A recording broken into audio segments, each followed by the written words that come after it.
Thursday, June 1st, 2023 at 6 p.m. We are at the District Service Center in Cottage Grove, Minnesota. We would like to acknowledge that the land on which we gather is the land of the Minnewacan Dakota people. Minnewacan means dwellers of the Spirit Lake.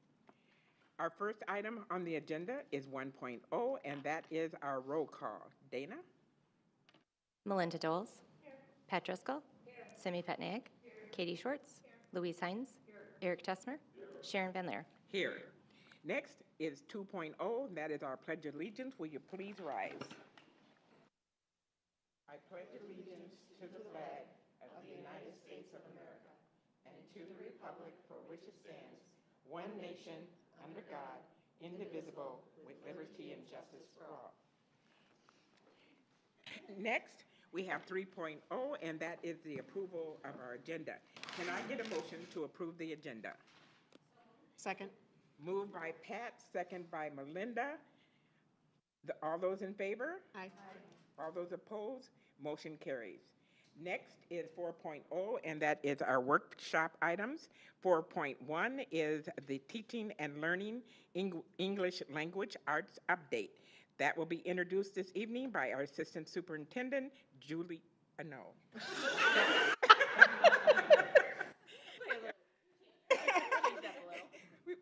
Can you do it? Julie could introduce it, I'm sure. She's very much a reading teacher at heart, I think, still. But so good evening. I'm excited here to introduce members of our teaching and learning team. Leah Boulos is our K-12 TLS supervisor, and her specialty is literacy. Dr. Tia Clayson is our secondary director, and Mr. Arthur Williams is our elementary director. And so as coming out of COVID, the Department of Education really got moving on updating standards, and so we are hitting some pretty big core subjects right in a row. So you heard about science a few months ago. They are here tonight to give us an update on where we are with English language arts, and there's some exciting things happening at all of our levels, so I will turn it over to them. All right, good evening, everyone. I am Arthur Williams, Director of Teaching and Learning for elementary schools, and as you can see in the packet, an overview for today. We're going to look at the context for K-12 English Language Arts. I'm going to provide you an update of elementary ELA, which includes our American Reading Company, or you'll hear it referred to in our system as ARC. We'll look at the objectives of the 612 Standards and Instruction Review Cycle, or CIRC teams, composition of the 612 CIRC teams, summary of the work, what our next steps as a TLS department for K-12 and implementation timeline for ELA, and then you'll have an opportunity to ask us any questions that you have. So just a good afternoon, everybody. I'm Tia Clayson. I'm the Director of Teaching and Learning for Secondary, and I'm just going to give a quick reminder that we're going to be talking about our CIRC process. CIRC stands for Standards and Instruction Review Cycle. So that was an intentional shift on our part to talk about standards and instruction rather than just focusing on resources. So if we take a look here, just a reminder that we had new state standards that were adopted in 2020. The MDE Commissioner approved them in 2021.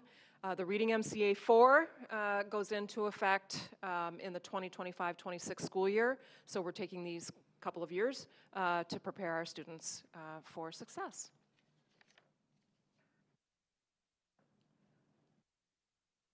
All right, so the context for K-12 ELA, looking at the changes in the standards, bundling of the standards is encouraged. And so when we talk about bundling, MDE we have 3 strands in the ELA standards, reading, writing, and then what I abbreviate to LSVEI. It stands for listening, speaking, viewing, and exchanging ideas.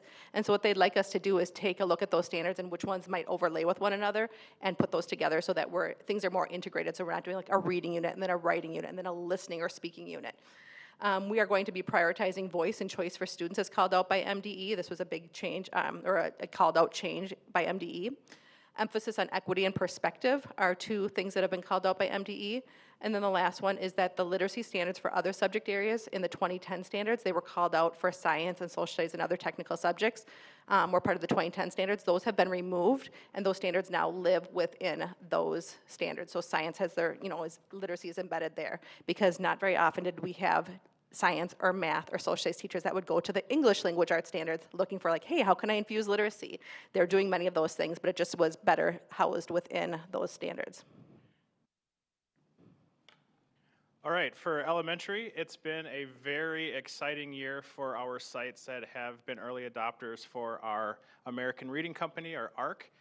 Here you can see the image of what a school year looks like for each grade level. So Unit 1, for all grade levels K-5, the focus is setting up the reading community and culture in the classroom. Teachers get to know students as readers, get to check their engagement. And then you can see for Units 2 and 3, Unit 2, we have informational research, and you can see different grade levels researching different topics. And then we have Unit 3, which is a genre study, and you can see the genres that grade levels study. Here you will see a picture of 4th grade. In 4th grade, they look at animal adaptations for Unit 2. That's the research project, and these pictures come from 4th graders at Crestview. So you can see these students researched elephants, and you can see the graphic they drew listing out the different elephant body parts. One of the nice things about American Reading Company is that they have, in this research unit, they have a final, or FPO, and there are 6 research questions that students go through as they learn about their research, as they research their animal, and then they come up with the final product, and you can see some examples here on the next few slides. And just hearing from the teachers, this has been hard work, but in the end, it's been very good work. The amount of engagement that students have shown when you walk into the classrooms and the schools, and just hearing students excited about what they're reading and writing has been very rewarding for us, for the teachers, and here for us and TLS. And then finally, the progress report, since we have our new reading resource, and with the standards that Dr. Clayson talked about moments ago, we are updating our benchmarks for our elementary progress report to reflect our new resource and the changes in the standards. And so those will be reflected on next year's progress report for the 23-24 school year. Quickly, we had 3 teams. We had the core progress report team, which consisted of myself, Dr. Brookins, Leah, our other TLS supervisor, Carissa Crawford, and we also had a teacher feedback loop group, a principal feedback loop group, and our reading specialist. So we've had many eyes looking at the benchmarks that will be on the progress report. So that's very exciting for us as we change our progress report to reflect the standards and our new resource. I'd just like to hear loop group. That was fun. Well, we're in the thick of things in 612, and so we're going to update you on our work. The CERC teams were in force this year quite a number of times, and our objectives are listed on the slide. We wanted them to really develop a deep understanding of what the standards were asking students to know, understand, and be able to do. And then one of the things that we worked with the CERC team on was the development of a consistent scope and sequence for each grade level across all buildings. And that was, you know, we worked with some tight and loose, and that was definitely one of the tight ones. We want to create consistency in student experience across all of our buildings. And then an exploration of resources that could be common across middle schools and across high schools. You know, we know that every school has its own personality a little bit. It has, you know, a lot of, you know, our students are different across our district, and we want to be able to provide some, you know, what's the word I want to look for? Validation of the fact that our students are, you know, are different everywhere, but still have within, you know, some ability to be able to use some different things within a consistent and common scope and sequence.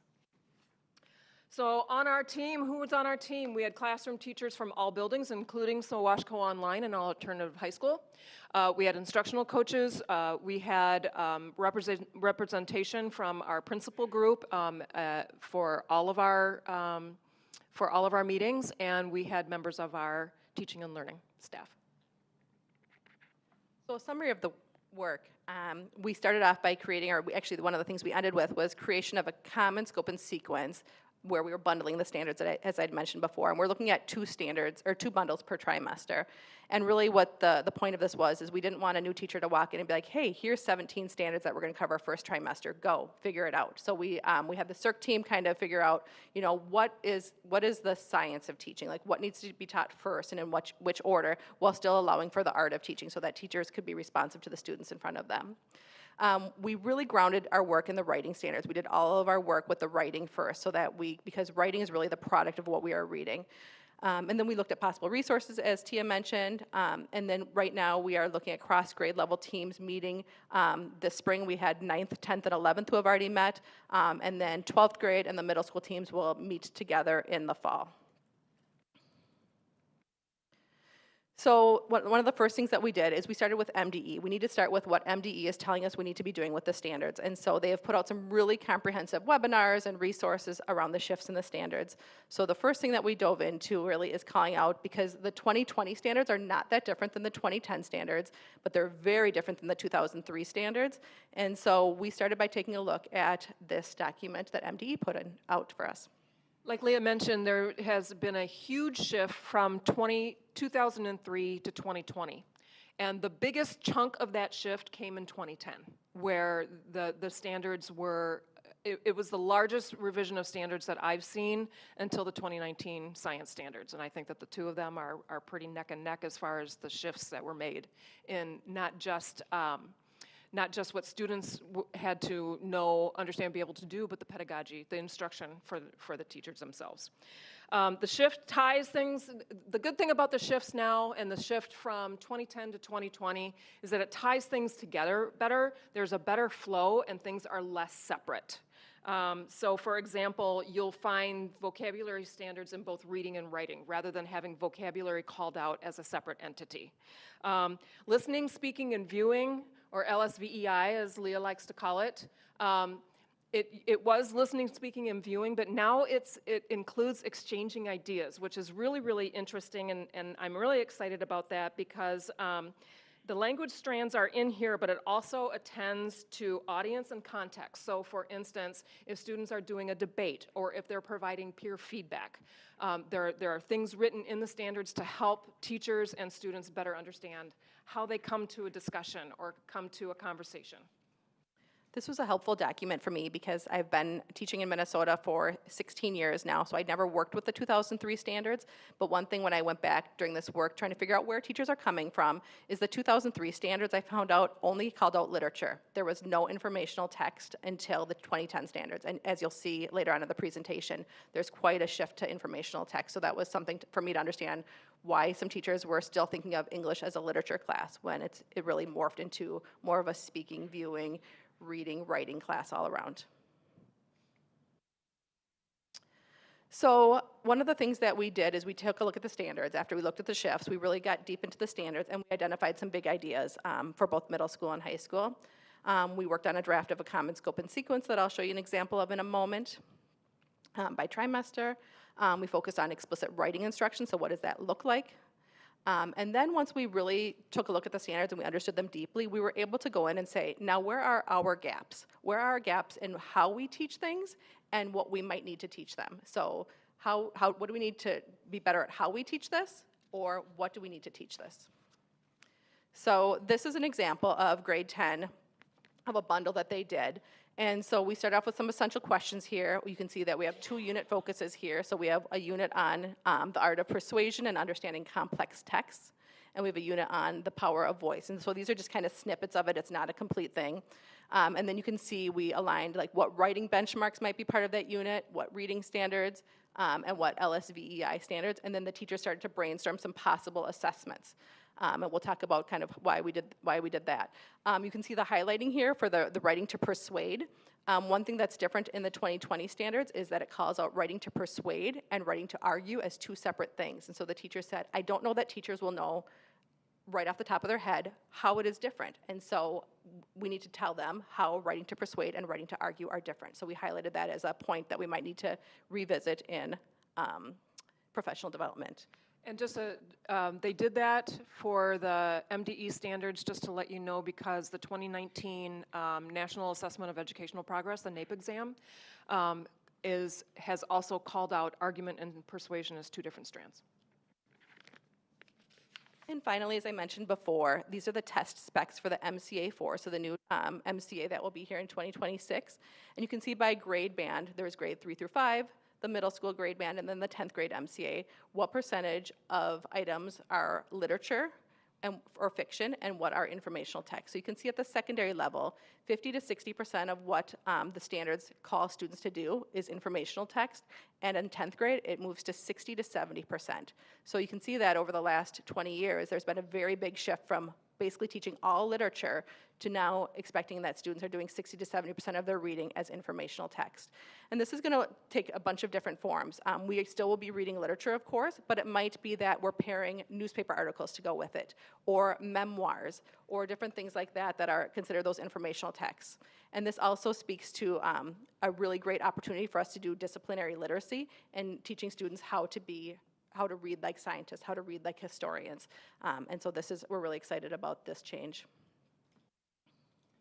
And we all know that when things, when we bring in new things, we have to take a look at what we currently have. It's like, when you have to clean your closet, right? So, you buy 3 new outfits or 5 new pair of shoes. I never do that.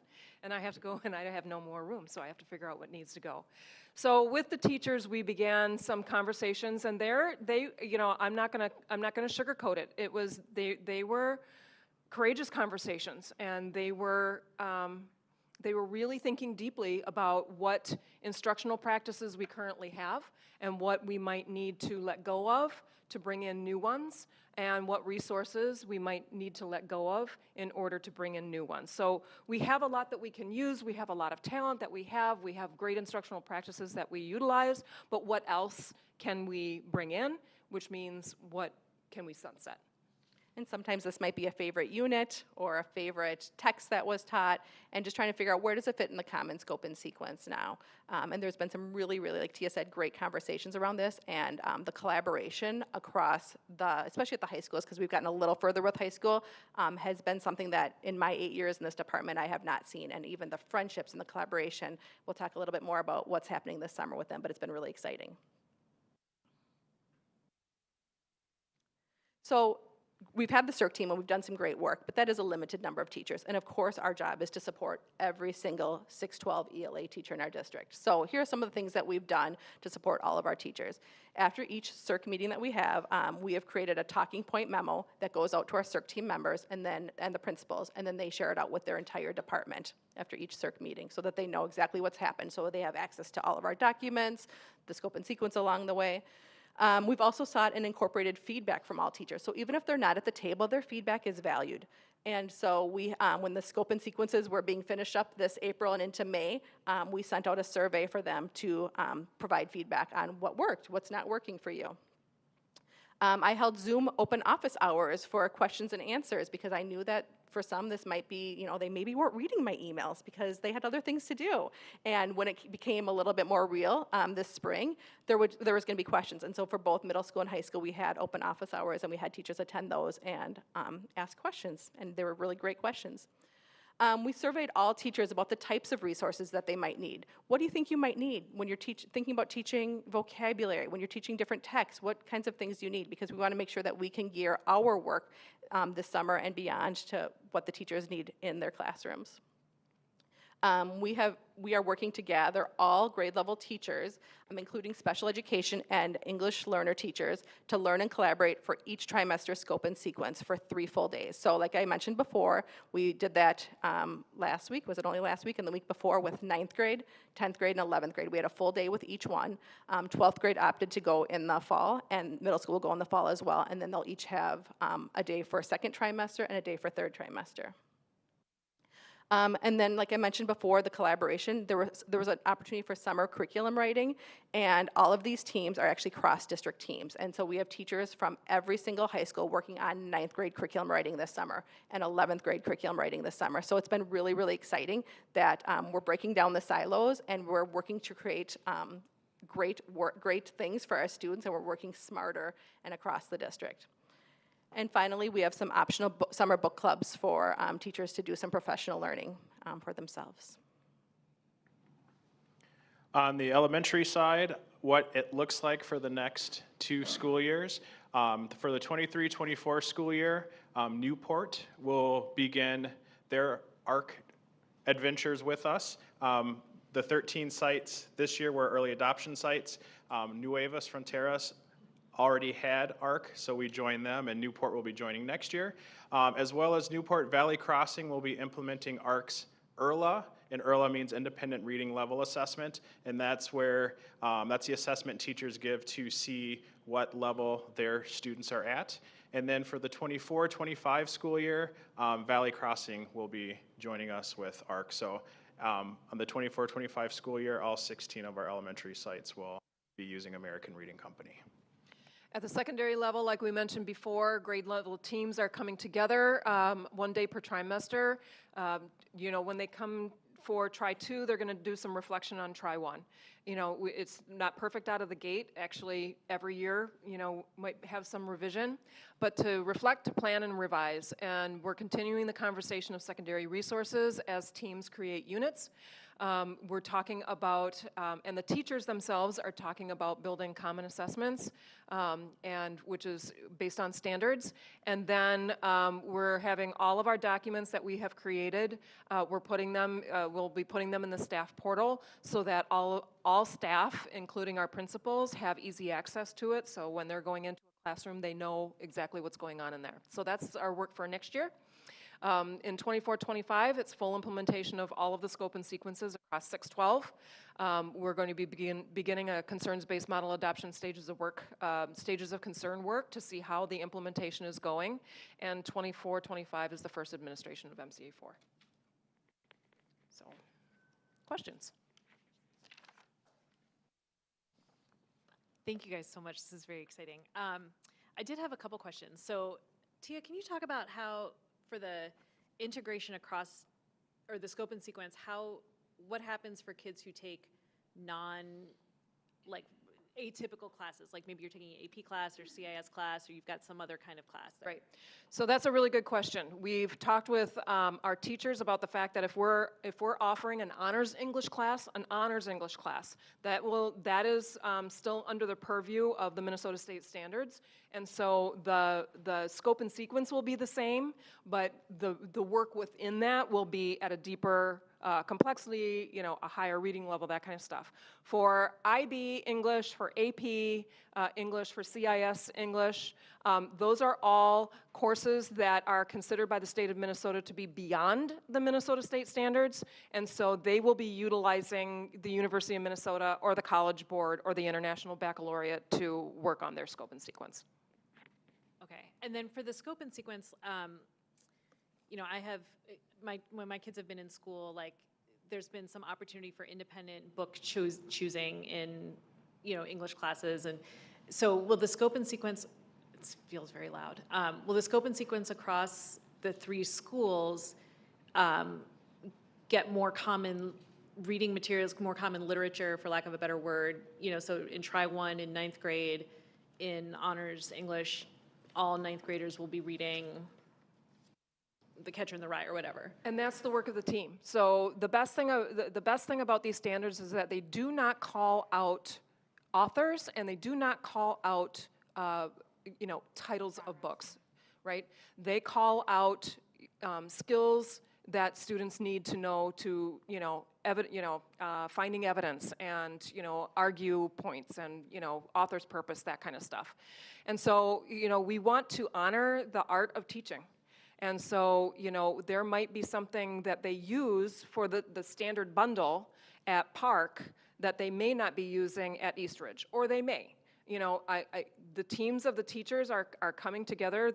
It's interesting when you leave them to start talking, they get a little bit more and more aligned. But we're letting that kind of build itself. Again, knowing that the scope and sequence itself with the bundles, and the bundles are based on writing, and I can't stress that enough, that writing and reading are inseparable. And, writers become better readers, and readers become better writers because you teach reading through writing, and you teach writing through reading, right? And so that's how we focus this. But the way that they do it might be, the way that they do it might be a little different. But they are going to be writing a lot more than they ever have, I'll say that. And to the point of choice, too, the standards call out choice as something that is required now. And so what we used to call a whole class novel or an anchor text might not be as common as when I was in school. So there might be, a couple anchor texts that are used throughout the year, but if we're focusing on the standard of citing textual evidence and seeing how a character develops over time, we might be offering 3 or 4 different texts that have really strong characters in them, and then the students are choosing or placed in groups based on some other sort of data or information. And so that might be where it might not be the exact same thing that every child at every high school is reading. But our bundles also have larger overarching like essential questions or themes. So that will also help keep it more cohesive. When you're talking about, I can't remember what that first, the Art of Persuasion, right, is I think the first bundle of the 10th grade unit. Keeping within that theme, there's a lot you can do with it. So every high school English class, try one, unit 1 will be the Art of Persuasion or whatever, right? Okay. And then my last question, Arthur, is for you. So you had mentioned that Nuevas has started ARC a few years ago, right? And so that's probably the only school that we have data on how it looks. Have we seen, what are the effects of the curriculum on students based, like if you could we could extrapolate from Nuevas, and I know it's kind of a. Yeah, so one of the nice things about American Reading Company, they have a learning management system called School Pace. And so as teachers are working with the students, they input data into School Pace. And then myself as a TLS director, the assistant superintendents, the superintendent, building principals, teachers can see how their classes are or how their students are doing. So we can pull up site by classroom if we want to.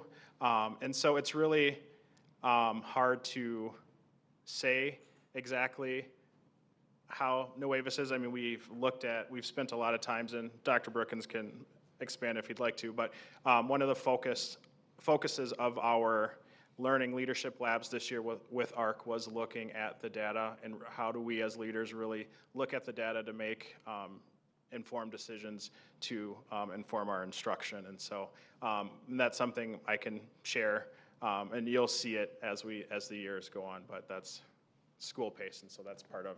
And beyond the data too, what it's provided is a great way for us to take a look at how literacy instruction is taught in Spanish and in English, when they add on English there too, and what that looks like. And so being able to kind of figure out where we're gonna go with the dual language model and stuff too, it's just a resource to start from and then build from there.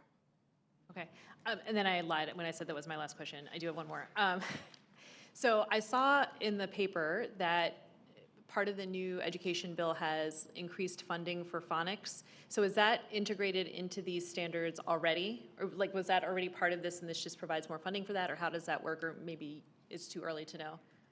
Yeah, so the READ Act, what you're talking about, does look at phonics. And so the nice thing about American Reading Company is they do have a scope and sequence for foundational skills, phonemic awareness, and phonics, which really aligns with, when you look at the READ Act, what they want teachers to use, that science-based evidence for teaching reading.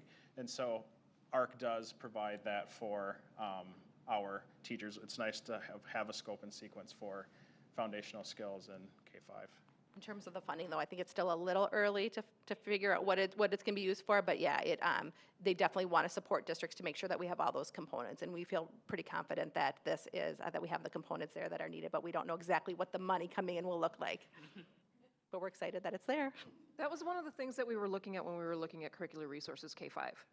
I mean, a good teacher of reading has all of the components, right? They don't ignore phonemic awareness or, phonics or fluency. They don't ignore any of it.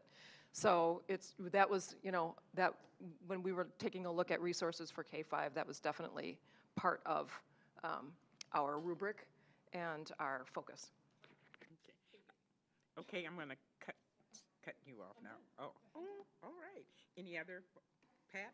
question, and I think I understand, when you talked, I think it, Absolutely, absolutely. Any other board members?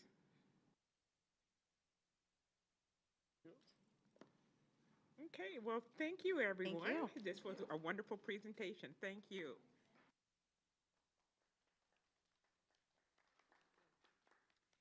All right, next we have 4.2, a presentation on English language learners. Kelly, you're up again. This time. I got it right this time.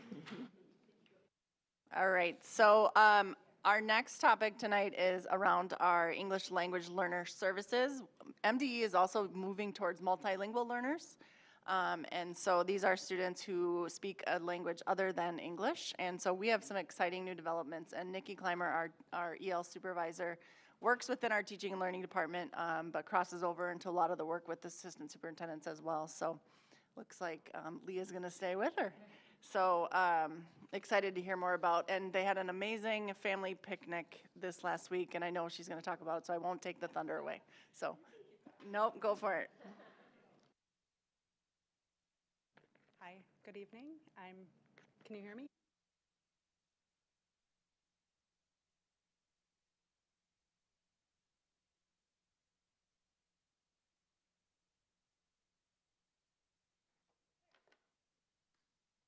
Hello. I am going to share some updates about our department, and I'm going to frame these updates around the following questions. Who are our multilingual learners? How do we ensure that all perspectives are valued? And how do we equitably serve all students? So we'll start with some demographics, some students' demographics. We'll learn a little bit about what our primary languages are. We'll talk a little bit about EL identification and who makes up our EL department. So we are growing. We are growing. And currently we're approaching 1,400 students that are EL identified, K through 12 plus. Because we have students at Next Step that are EL identified as well.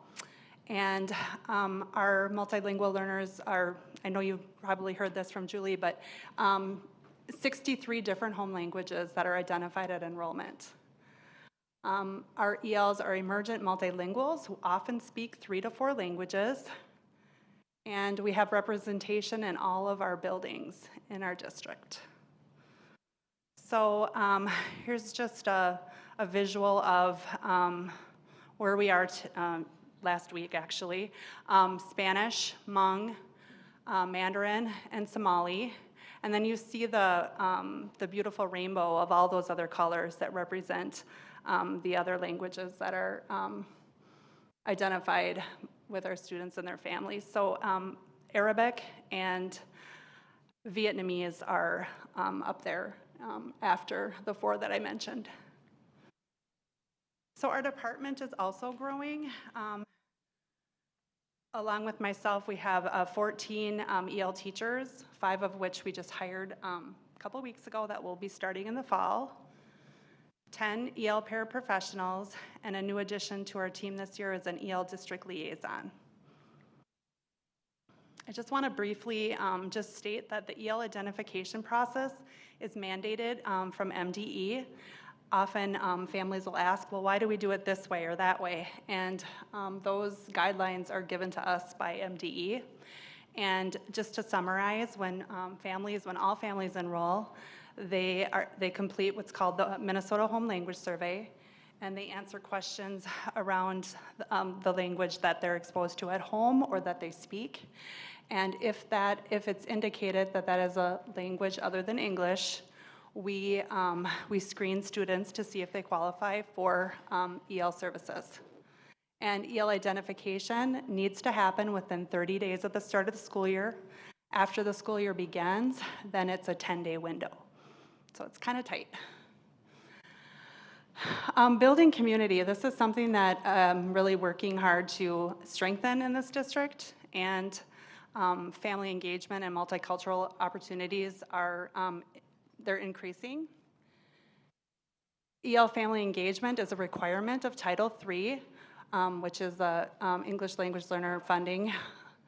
And some of the examples are our Seal of Biliteracy, our EL elementary picnic, many cultural events that happen throughout the district that I know that you've attended, and also just strengthening the partnership with community ed and our adult ESL classes, DEI. And the reason is that this improves the sense of belonging. We want our families to be involved with their students' academic education, just being there and being asked their perspective, and to increase family involvement, and just to validate that the home language is heard, and it's an asset to be multilingual. How many families did you have at? Next slide, please. This is actually, these are pictures from last year. So word got out because last year we had over 500 people that we served picnic dinner to, and this year was close to 800. So this was an invitation to elementary EL students and their families. So we had this at Gray Cloud, and it was just a fantastic event. And families talk. It's really neat because families find each other that speak similar languages, that maybe go to different schools, and it gives them a chance to socialize and just enjoy a nice evening with their children. The inclusive service model is something that is aligned K through 12, and it revolves around a differentiated instruction based on EL proficiency level. And it is a shift in the EL service model where we really want to provide language instruction within the core content, and to not remove students for language instruction when we can provide instruction with their peers. And so this is just an illustration of everything is a level in EL lingo, and students, their English proficiency is measured once a year through the access test, and they're given a score. And that score determines a composite of where they're at with the 4 domains of language. And we're required to differentiate our instruction and the amount of instruction based on their EL levels. So again, our service model K through 12 is differentiated by EL levels, and it's just a reminder that EL students are gen ed students first, who have equal access to all course offerings and extracurriculars. And yes, I think we can keep going. So again, a bit of a paradigm shift where we don't want to silo language instruction, and we want to use all of our data points to provide the best instruction for our students, and to be collaborative with a push-in model. So the ways that we're doing this at the elementary school, you heard about the ARC adoption, and we're really just learning with everybody else, but the EL teachers really want to dive into this work and to support students through using the ARC curriculum. So we'll be doing more work with that. We'll be providing some curriculum writing and other opportunities for EL teachers to find what works best during the literacy block with ARC. And then our EL service model is a blended model of, again, pushing into the gen ed classrooms, and then reserving our targeted small group instruction for our students who are level 1s and 2s or new to country students. This is just an example of some of the work we're doing with the ARC lessons, and just doing a lot of scaffolding and just pulling apart the units to provide better understanding for our multilingual learners. Again, with graphic interactive support, scaffolding, and just instructional strategies that are actually good for all students. So that's the really cool thing, is that the strategies that are being modeled by the EL teachers are beneficial for all students. At the secondary level, I just point out that the pathway to graduation is the same, whether you are identified as needing EL service or not. And so we created an EL pathway team this year to kind of talk about what that looks like and to provide some alignment for all 3 high schools, and working closer with the high school counseling staff and providing more support for our co-teachers. We have co-teaching going on in all of our schools, all of our secondary schools. And we want to just keep improving that practice. And so next year we'll have professional development for our co-teachers. We will continue to have a collaboration time, but it will be a little more enhanced, where we're going to provide time for planning, 1 day a trimester, and then leaning into the instructional coaches to support the work at each site. We have an uptick of our new to country students. Currently, we have 82 that meet the definition of what MDE calls recently arrived EL. And we are working tirelessly to try to find ways to make the experiences more welcoming and provide access to content that is required for all students. And some of the resources are listed there that we're using specifically with our new to country students.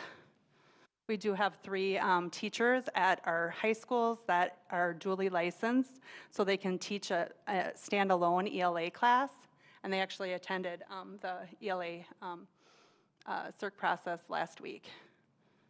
And then our family liaison has just been a huge benefit to our department.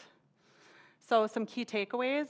By law, all English learners are entitled to an education program that provides access to core curriculum and opportunities for language development. And learning takes place through social interactions. There's a lot of research to support an inclusive service model. So I certainly think that this district is a great place to be a multilingual learner, but want to add some student voice and let you hear it from someone who can say it better.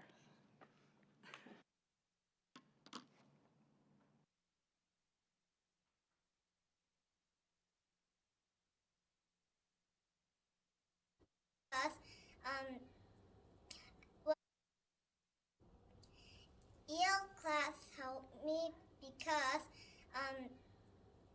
when I was at America, I didn't know much about English, but now I am good. I'm good than my dad. She's just adorable. So yeah, that's a Red Rock student. So yeah. Thank you, and I'm open to any questions you might have. So once a student is exited because they did not work well, if they begin to really struggle with additional services. Yeah. Thank you for asking that. Yes, so there is a 3-year required monitor status. So students that are exited are put into monitor status, and they will continue to be, kind of just checked in on, and the teachers know who those students are, and there's criteria then to bring a student back into EL service. It doesn't happen very often, but it did happen this year for a student, so yes.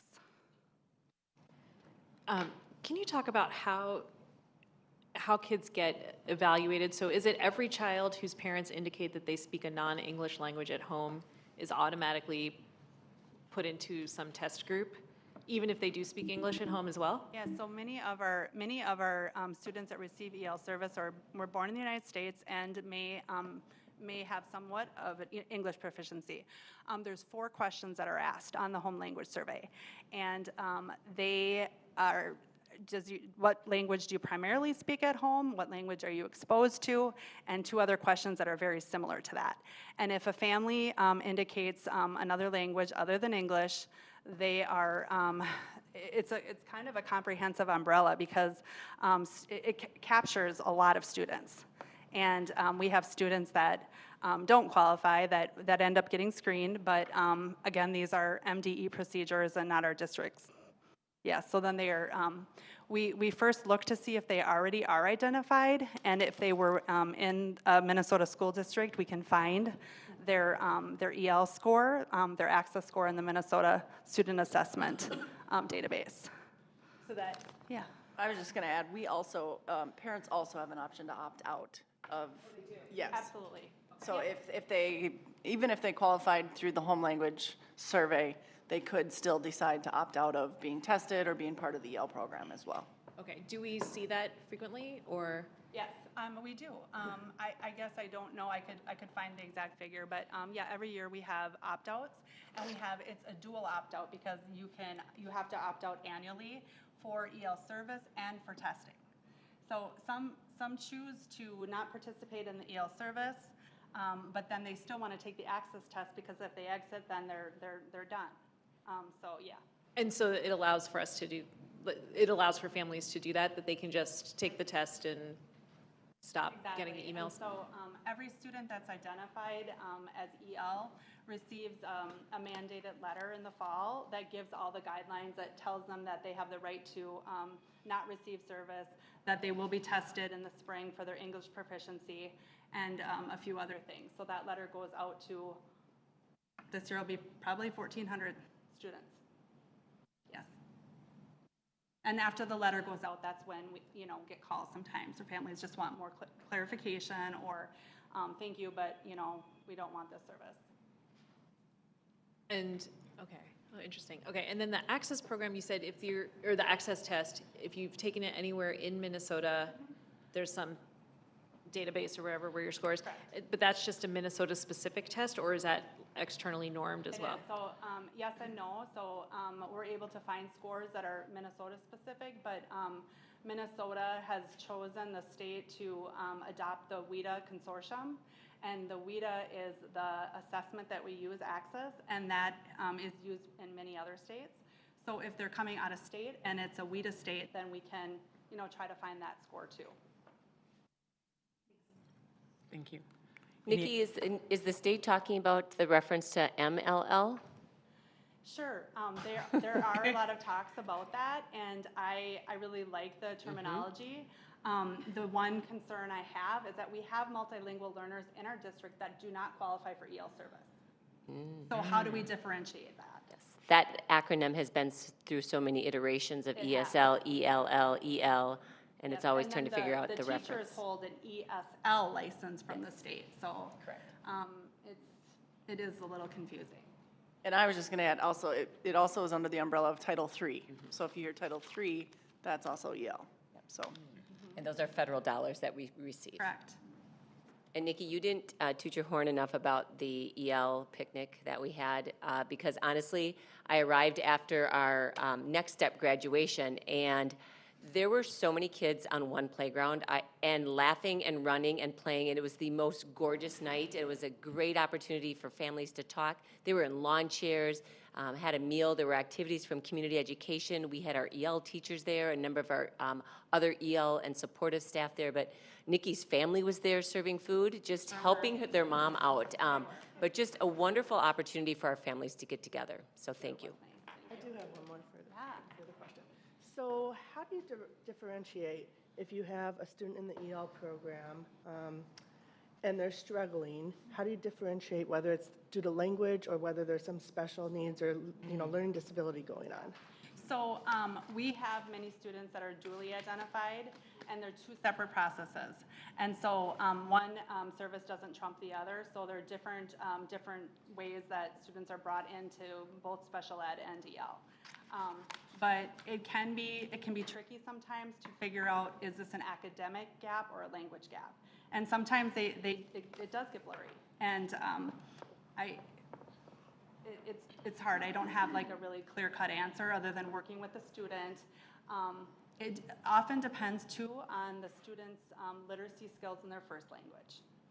And so if they have strong literacy skills in their first language, but they're showing slower growth with academics, then maybe it's not language. But it is a bit of a collaboration with the SPED department and the EL team to decide how do we move forward to figure out the needs for that student. Right. Any other questions from board members?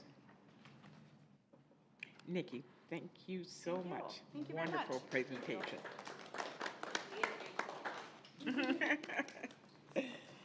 All right, next is 4.3, and that is boundary changes for new neighborhoods presented by none other than Dan Pyan. Good evening, everybody. Tonight, I'm just bringing you as information, and we'll bring this for approval this summer, hopefully at the next board meeting. A few parcels in Cottage Grove that we're recommending that they would have their boundaries changed to Armstrong from Pine Hill. You can tell by the maps in the packet really where they are. Just to note, these parcels are not developed right now. We were informed by the city that they're going to be. Not quite sure on the timeline, but there are no students in these parcels, no houses or apartments or anything in these parcels right now. The reason that we're recommending to change this boundary is to take the pressure off of Pine Hill. Based on what's planned there, on the 4 parcels, we're looking at, just based on using the projection model from Hazel Reinhardt. So these aren't students yet, but it would produce probably 102 students. So those 102 elementary students would go to, and I'm just talking elementary students, they would go to Armstrong instead of the current Pine Hill. With that, hopefully that's understandable enough. I think the graphic probably shows it the easiest. I'm not going to tell you parcel numbers that are in here, but unless you study parcel maps. And Dan and I took a drive over there, and he did not ask me to go off-road. He thought my vehicle would get way too dirty checking out these parcels, because that is how under construction they are right now. So we know that there are no homes built because right now there are no roads going out that direction, so. Are those all the empty parcels that are down there, or are there more that are still yet to be developed? There's a few more. Well, the only one that we know that we were told about was south of 110th. But we couldn't get any more information on that, and we couldn't get to it either, right, Julie? We tried to get there, but the road was closed, or there was no road. But these are the ones we know that developers, the other ones are empty and there's no development planned. Okay. That's what I was asking. Thanks. Okay, any questions for Dan? None? Okay, thank you, Dan. Were you done here? Okay. All righty. Moving along, 5.0, which are information items. 5.1 is the ATPPS presentation by Ms. Kelly Jansen, Assistant Superintendent. I certainly will not be giving the presentation, but I am honored to introduce Tim Bunnell. We were just reminiscing when I first started in the district, and we were like, you think we could start an instructional coaching program? And look where we are today. We have quite a few instructional coaches. So Tim is one of the fiercest advocate for professional development and growth in our teachers. And he does a wonderful job running our ATPPS and our or also known as QComp, which is funding through the Department of Ed that Tim manages to a T. He knows to the cent probably how much money is left every year. So he has to do an annual report, so he is here to do that tonight. Thanks for inviting me tonight. My name's Tim Bunnell, Kelly said, and yeah, I do remember those conversations we had in our office years ago. Can we go in that direction? At that time, I believe we had about 4 or 5 FTEs within the program, and now we're sitting around 17 and going to 20 instructional coaches throughout the district. It was fun to see them showing up in some of those slides and how they've infiltrated throughout the system. Long ago, we started the program. It was with Mark Porter. One of our first, and he often talked to me about how we had silos of excellence in this district. It's fun to see those silos get connected throughout the district. And I think ATPPS, that's really one of the things we've tried to do within our program, is be connectors between programs. So, This is our 16th year, so I believe this is my 15th presentation to you guys. So I get to do one every year, and I think I got a freebie on the COVID year. So it's a really, ATPPS is a professional development program. We provide a few different areas of support. I've got them listed there below, but really I kind of put them in 3 categories. We support with professional development, time. We support with helping teachers develop academic goals, and we support teacher leaders. And those teacher leaders serve in a variety of positions throughout the district, and I'll kind of touch base with them as we go along. In the 2022-23 school year, we brought in about $3.2 million to the district from participating in the program. The first area is professional development. We have 2 types that we fund. And I say we don't provide the PD. What we provide is the opportunity for sites to participate in PD. The first is our ATPPS Professional Development Days. One occurs in August typically, and one occurs in June. And think as setting up the year, we establish goals and plans, and then at the end of the year, we reflect on those goals. But that last day also serves a unique purpose. That last day at noon, well, we actually break at 11 for lunch. We come back at noon, and when teachers return, they return to the sites they're going to be in 23, 24. So we give them a chance to look ahead. It's a chance for those teachers to get connected at their sites. It's a chance for teams and buildings to get started looking ahead at the next school year. And so we think that's really an important time for them. The second type of professional development we fund are the flex days. And you can read a little bit about some of the things we've done with professional development in those flex days. This is 6 hours of professional development that each teacher gets to design. The newest one we've added this year is that second bullet, which is a 4th day of New Teacher Academy. Traditionally, we had a 3-day academy for probationary staff, and actually we only had it for first-year staff, but under the leadership of Mark Backelmoyle and James McGee, we've now made that a mandatory. I'm just going to switch. Oh, sounds good. All right. I saw you waving at me. I didn't know if you were saying hi. All right. So that 4th day, we traditionally provided 3 days for first-year staff, and then the second, third-year staff did their own PD kind of on their own. They're working on a comprehensive induction model, which I'll hit on later, so that all probationary staff are coming those first 3 days, and the 4th day is their flex day. Other continuing contract staff may participate in book studies, they can do CLRT, they can do AVID, they can attend workshops, do summer PD, all kinds of different things to complete that day. Second area I mentioned were our student achievement goals, and each teacher has 2. They have a site goal that's based on a standardized assessment. At the elementary level, we've been using the MCA, and this year for the first time, the IRLA. We had used the BAS previously. At secondary, the middle school is really focusing on the MCA, and the high school is a transition from the MCA more into ACT. The last 2 years, every high school has had an ACT design goal.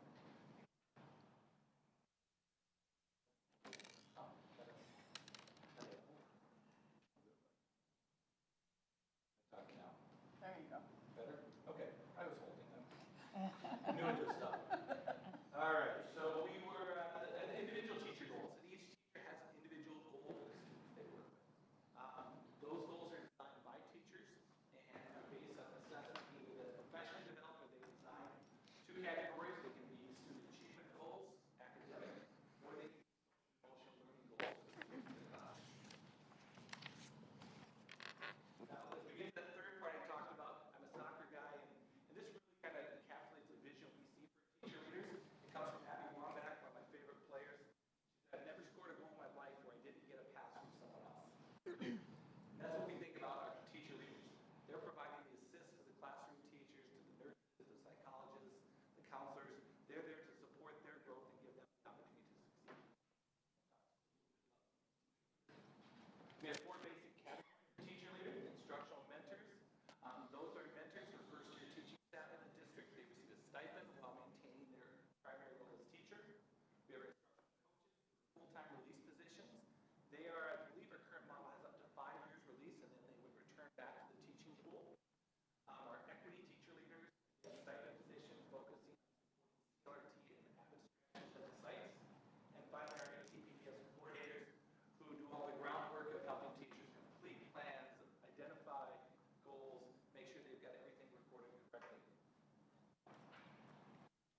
at other districts throughout the metro area. So we're really proud of Tom, James, Laura, and Ian.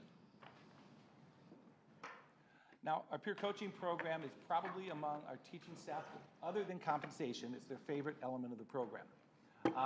Our peer coaching program is very similar to other districts in that every teacher is observed 3 times every year, and that our mentors provide 3 observations for our first-year instructional staff.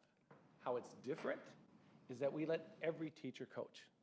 Every teacher has the opportunity to go out and observe others in addition to being observed. And I think they bought into it because this year we've had over 1,000 teachers act as peer coaches for other teachers. So in addition to being observed, they've gone out and observed others and provided formative feedback. And what they tell me again and again is, I get more out of observing others than I get when they come observe me. So it's a great collegial process back and forth of building relationships between teachers. So it's a really important component of our program that kind of developed organically and has really grown. Now, that's all the components. Now, how do they come together? And I thought maybe I'd give you an example of ATPPS at work. Really beginning with James McGee and continuing with Mark McElmoyle, we've been developing the teacher induction process. For a long time, we had some hours set aside for our probationary staff to get additional professional development. Over the last few years, it's developed a little more substance and mold to it, and our teacher leaders have been actively involved, and ATPPS has as well.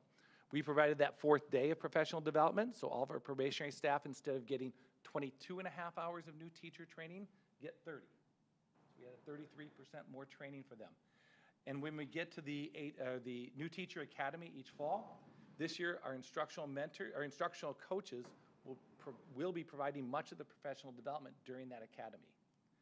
They'll be building relationships with the probationary staff, and this year probationary year 2 staff will all participate in an instructional coaching cycle with an instructional coach. So if you're a new probationary teacher coming into our district, year 1, you have an instructional mentor. Year 2, you engage in a pretty comprehensive process with an instructional coach, looking at your own practices, evaluating areas of strength and areas for growth. And then year 3, you step into the peer observation process where you're getting feedback from your peers. So it's kind of a step into the process, and then they move into continuing contract and have a lot of choice. And those coaches just don't work with probationary staff. They work with all instructional staff. This year, they mentored 143 new teachers across the district and provided one-on-one support. Most times, our primary goal is to align subject and building level alignment. So if you were a special ed teacher at Eastridge, you have a special ed mentor at Eastridge. At times, it's not possible, but we do everything we can to support that. And our instructional coaches, as we mentioned before, they've just blossomed and grown into fantastic teacher leaders. I've sat in on some of their professional development. I sat in with their cognitive coaching development, and I know some TLS staff has as well. It's incredible. There really are instructional coaches who can support all instructional staff. I had someone ask me, well, they're not nurses, how can they support the nurses? But they're really job coaches. They go in and support our teaching staff to reflect on their own practices, identify how they want to improve, and then support them in that process. And we now have one instructional coach at almost every site. We have them working with Next Step staff, with our online staff, with our South Washington Alternative High School staff. So they're touching almost every component of the district. So with that, that's kind of ATPPS in a nutshell. It will be with us for 2 more years. We just voted our MOA in with 96% support, so I think they're on board with us. Any questions?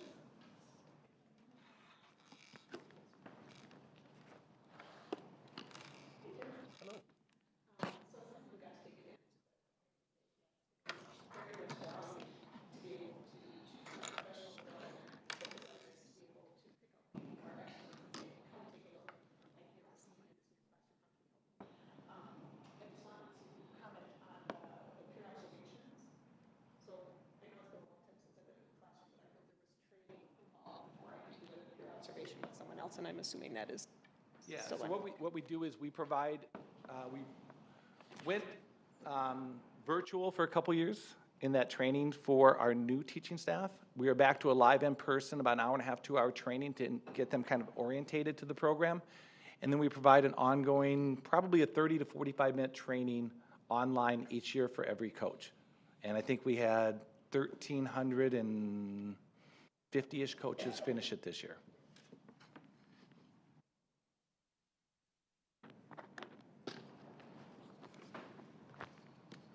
I got a question real quick there. Thanks. Thanks for the information, Tim. Just a quick question on the 4-day new teacher academy. Yes. Can you elaborate a little bit on that? What that Yeah, looks so Mark is really heavily involved in developing the content of it. I helped him with organizing some of the structures. What we do is for the week before teacher workshop, we bring in all probationary staff, which I believe is about 250 staff members, and provide them training in the areas that we've identified as important for them to have to be successful in their teaching or in their educational career. Right now, the challenge you can see is all the pathways we have. So we have to support counselors. Well, they're going to need different training than you have an elementary teacher. And we have social workers and psychologists. So we're really working on building those pathways. Some of the common things we get them through is some AVID training, some CLRT. Almost everybody went through some reading instruction. And then we differentiated that to each group. So there's presenters in, so if I'm an elementary teacher, the art curriculum. You know, as I come in brand new and I've missed all that training our current teaching staff has, we're going to try and provide that startup training for you to get started. When we talked about kind of envisioning it, it's, if you could have, it used to be 67 and a half, but now it's 90. If you had 90 hours to prepare teachers over 3 years, what would we like every teacher in the district to have when they became continuing contract? So what skills? You know, what do you understand? Working with ELL students. Might be understanding how to use assessments to drive instructional practices. It might be reviewing academic standards. Might be some positive behavioral interventions, conscious discipline, things like that. So Mark is really going to have the charge of, over the years, developing those pathways and helping them evolve to current needs, because they will change over time. And we'll have to reevaluate that constantly. So it's just, that's the best. Does that make sense? Yeah, that makes sense. Is there a syllabus or like an outline or something that you could provide? I think there will be. And again, as ATPPS, we're a funding source, and we provide so that training for the coaches and the training for the mentors, and we support the people being that day. Our professional development department is really in charge of the content of the day. So I don't want to throw Mark under the bus and say, here's another project for you to do. But I think it would really come. Kelly, am I right? And that's where that would come from? Yeah, definitely, and I was just looking for last year's syllabus, but that usually comes out in June-ish. Yeah. Where we have a pretty good idea of the session, so it's a detailed agenda for each day, so we're happy to share that with you in the board. Yeah, I'd appreciate that. Yeah, Thank you. absolutely. Okay, any other questions? Thank you so much, Tim. Got the technology down, I'm good. I'll try to attend your meetings. Y'all took me off Zoom.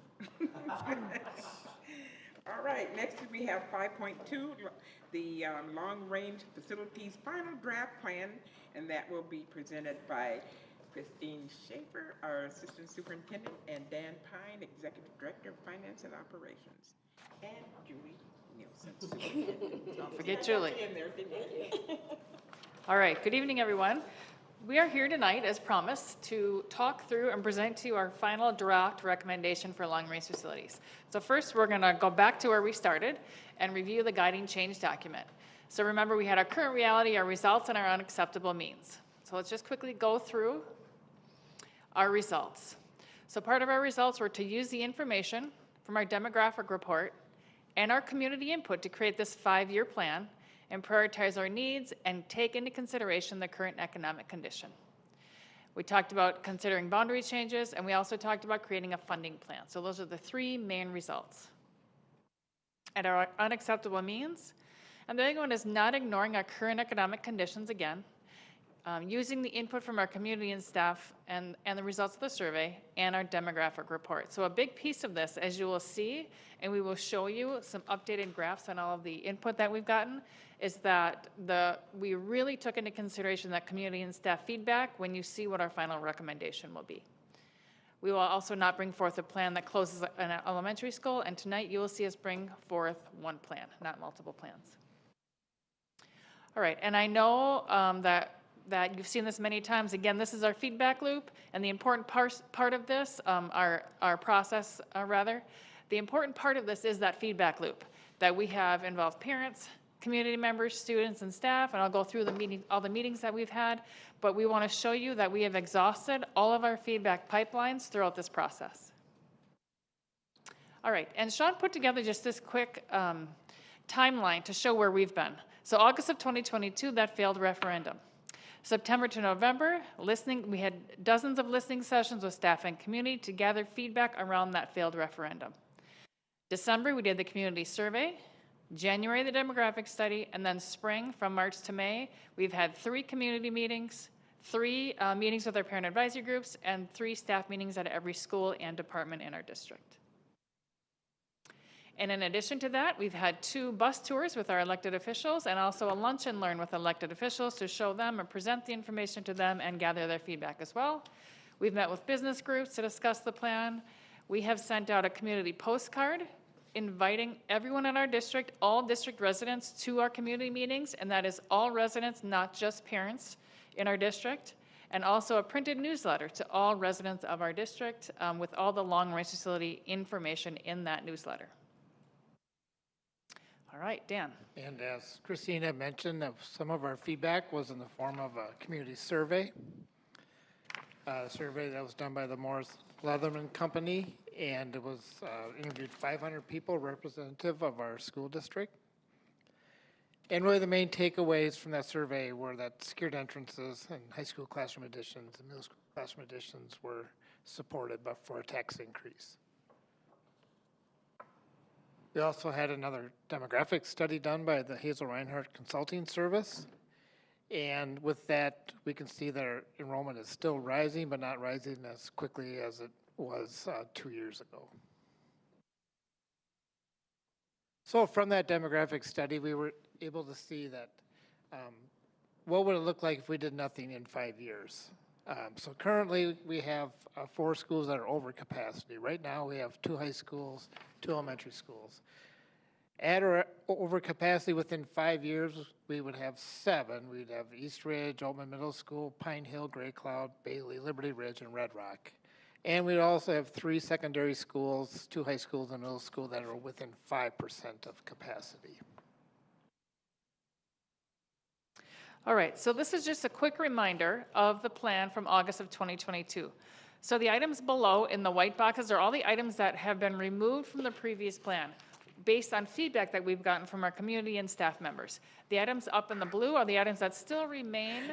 As we look at feedback that we've gotten, those items still remain. So secure entries, expansion and renovation of high schools, expansion of Altman, construction of elementary school additions, and renovations at the bathrooms at the elementary. So those are still rising to the top when we look at our community feedback, which we'll show you here in a minute.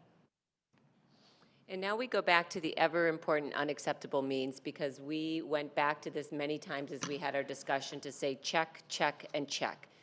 Does our plan coming forward to the board meet that criteria in terms of what's not acceptable? And just to reiterate Kristine's point, that first one is not ignoring the current economic conditions.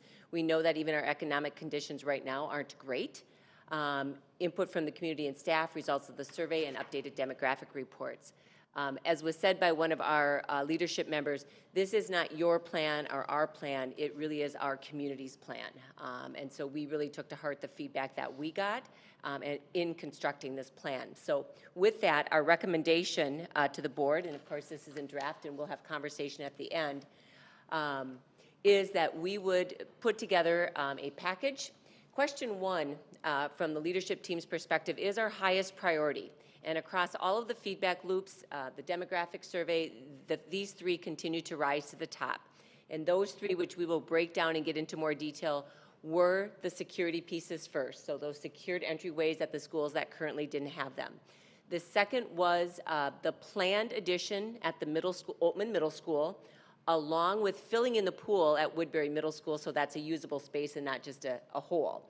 And the third area of high priority would be the planned addition at East Ridge High School, along with the extensive renovations to Park High School and Woodbury High School. And so consistently with all the feedback we heard, what we received, those 3 continue to rise to our highest priority. and we would recommend that they be placed in question 1. From there was a slight gap between the feedback we received, and so in question 2, our proposal is that we would add in the construction of elementary school additions at the schools that are projected to exceed capacities, and then the renovations of the elementary bathrooms for those schools that were built in the 1960s. Now, one thing to take in mind and to consider that, and was shared with the board and with our community, and you will see the slide coming up, is we know that there is not necessarily a need for additional seats at the elementary schools. But what we do know from our community is the perception and how they feel about attendance boundary changes. And so question 2 is really allowing our community to have a voice in saying, do we want to do additions with perhaps small and slight attendance boundary changes, or are we going to do what we would consider attendance boundaries that would set us up for 7 to 10 years? So that really would be what question 2 would be asking. And I want to just finish my portion up here with, this was the feedback around question 1. And this was pretty consistent across the time we started through the very end. And so you can see that in that original study done by Morris Leatherman, security, secured entrances, whatever we can do to make sure that our schools and our facilities are secure continues to rise to the top, both with community and staff. Right below that were our high school additions. And then third, again, were those middle school additions. And you can see the community, the blue keeping it in Q1, and for staff, it is the orange or reddish color that they wanted to see that continue in question 1. So then now we'll look at a little bit more of what's involved in question 1. As Julie mentioned, is broken into 3 different areas: security, planned additions, and planned expansion of middle schools, planned additions of high schools. We'll get a little deeper. This slide shows you the cost. It's about $160 million, which is estimated about $6 a month cost on a median valued home in this district. So on the security side, safety and security enhancements overview, about $25 million. We'll be constructing new secured entryways and relocating some main offices in Kaiser Grove Middle School, Lake Middle School, Woodbury Middle School, and also as a safety measure, we'll be adding a new bus road at Woodbury Middle School. At Park High School, we will be renovating and consolidating the student services space for added visitor security, relocating the main office and the support services to one spot. And at Woodbury High School, we'll also be constructing a new secure entry in the student services wing and realign the parking lot and service roads. The second part of this question is the comprehensive high school changes. It's about $105 million. At East Ridge, would be the construction of a previously planned expansion, increasing the capacity to about 2,300 students, expand the cafeteria to handle the students, and then construction of additional career tech education, science, technology, engineering, and math programs, and robotics space. At Park High School, there'll be construction of a new cafeteria and kitchen, and once again renovating the CTE, STEM, and robotics spaces, and additional CTE space. And then at Woodbury High School, construction of new cafeteria and kitchen, renovating those CTE, STEM, and robotics spaces, and renovation of the media center. As we look at the high school enrollment, as you look at this chart quickly, the dark blue are the current capacities. The light blue is the projected enrollment in 5 years. And you can see that this would take care of East Ridge, and the other 2 would be leveled off. As we look at the middle school portion of this question, about $30 million. Be construction of a previously planned Oldman Middle School expansion. It was built for 990 students, but the plan was always to expand it to 1,300 students. It would also include STEM and special education spaces, expansion of the cafeteria and kitchen, and have some new STEM spaces and special education spaces. And then at Woodbury Middle School, we remodeled some existing space, the old swimming pool, for additional educational space. The middle school level, so the dark blue is the capacity, the light blue is the projected enrollment, and the expansion of Open Middle School will level that one off.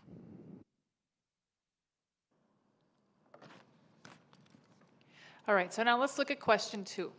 As Julie mentioned earlier, the elementary school additions and bathroom renovations. So as you can see, elementary school additions would be about $31 million, and the bathrooms $9 million, which is less than $2 a month on a medium value home. And so this is an interesting graph that I want to talk through for a minute. So if you look at the feedback around question 2, if you look at what the red and the blue signify, and this is community and staff together, the red and the blue mean keep that in question 2. The dark gray is move that to question 1, and then the light gray is not needed. So when you look at, for example, the alternative high school and the next step transition program, that light gray is a larger percentage, meaning the community and staff felt like that is not needed yet. Not that it's not needed, but not needed yet at this time. And so when you see where bathrooms and additions land, and land as well, purchasing land for future use. But when you look at elementary additions and bathrooms, when you look at that dark gray percentage, move to question 1, in addition to the red and blue, that's a large percentage of staff and community that would like both of those in question 2 or 1. All right, and so what does that look like? So the additions are classroom additions on the schools projected to exceed capacity, which is Bailey, Gray Cloud, Pine Hill, and Red Rock, including gym space at Pine Hill. And then new cafeteria and kitchen on those buildings expected to exceed 700, which is Bailey and Gray Cloud. And then, of course, the bathrooms on those 60s buildings that are listed there below. And this is just a reminder from that community survey, the input from the community around boundary changes. So this is the 500 community members total that said it was very important to limit that, but remember that 85% of our parents said it was very important to limit boundary changes. So as Julie mentioned earlier, when we look at the addition to the elementary schools, and we'll show you in a minute again the seats, when we look at the elementary school additions, we know that we have seats, but we also are hearing from our parents that 85% of them would like to not have boundary changes. So that is a consideration in putting this plan together. And so when you look at this graph, it's showing our capacity, our current open seats at 1663, and with additions, we would have 1,843 seats. So we know that we have seats available at elementary, but we also know that those seats are not in the correct schools of where the growth is occurring. You're going to add something, Julie? And so as Julie mentioned earlier, question 2, being additions on the elementaries, would be to give our community a choice on additions for elementary or boundary changes. And then again, here's our enrollment. So these are the schools that have open seats. Armstrong, Cottage Grove L, Crestview, Hillside, Middleton, they do have open seats, and they are projected to have open seats. In addition to Newport Elementary, Pullman, Royal Oaks, and Woodbury Elementary, they will also have open seats.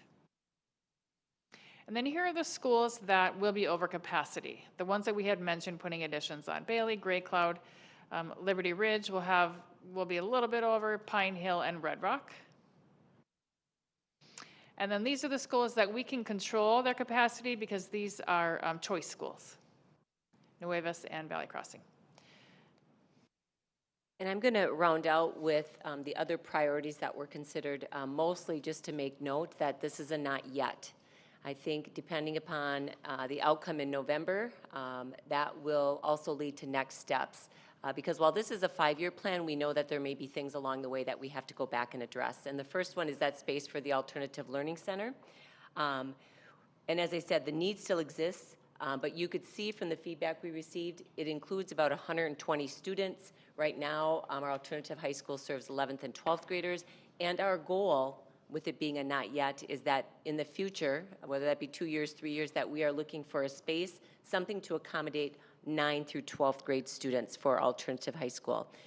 And then next is space for our next step transition programming. We've talked a lot about, actually, I would say it's 3 spaces. It's 2 locations, but 3 actual different spaces, because if you go up to the Woodbury Strip, next step, they're actually in 2 separate locations. They have one on one side of a hallway and another space on the other side of the hallway. And so again, depending upon the outcome of the election, there are options for us to look at other lease spaces that might be available. But that one ended for us in terms of feedback as a not yet. And then lastly, while land purchase rose a lot from our initial and from the results of the referendum and what we heard about, people were planning for 10 days, not 10 years, we certainly saw that landed somewhere in between, but a little bit lower than the bathrooms in those elementary additions. And so based on the feedback of looking out 5 years, what are the needs, land, next step transition programming in our alternative high school are not being recommended to move forward for a fall referendum. So in summary, the recommendation, first question, $160 million, which would total about $6 a month on a medium valued home. And again, that medium valued home is $409,000. That second question, $40 million, approximately $2. And that totaled $200 million for approximately $8 a month on a median valued home. And so that takes into consideration that threshold of $10 to $12 when we look back at the information that we received, that we also would meet that criteria. So what we'd like to do with the board is, based on the feedback and the information that you have heard and that you have seen, some of you have attended the community meetings, so you've actually gotten to hear firsthand. Is there anything that the long-range facility planning team has missed? Did you feel like there was some piece of information or something that you saw that we missed that might change the recommendation? And then I would ask, or we would ask, is there anything in this recommendation shared tonight that you could not support? And this is your time to speak up. If there's any concerns, comments, because when we get to the business meetings, there will be no discussion.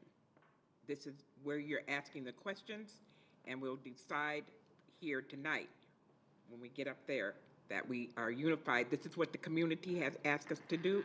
This is what we will do. So, Pat? So, I have a clarifying question first. So, when we talk about the open seats, that open seats with addition is in 5 years, right? Yes. Yes. Okay. Yes. I thought that's what the 800 meetings I've heard, but I just wanted to double check. And then I also had a question, which is that with these two questions, is your recommendation that they be independent or interdependent? I think based on our discussion and our conversations tonight, is we've talked about what has been consistently the highest three priorities that we need, that we can't live without. And so with that being said, question 2 would be contingent on the passage of question 1.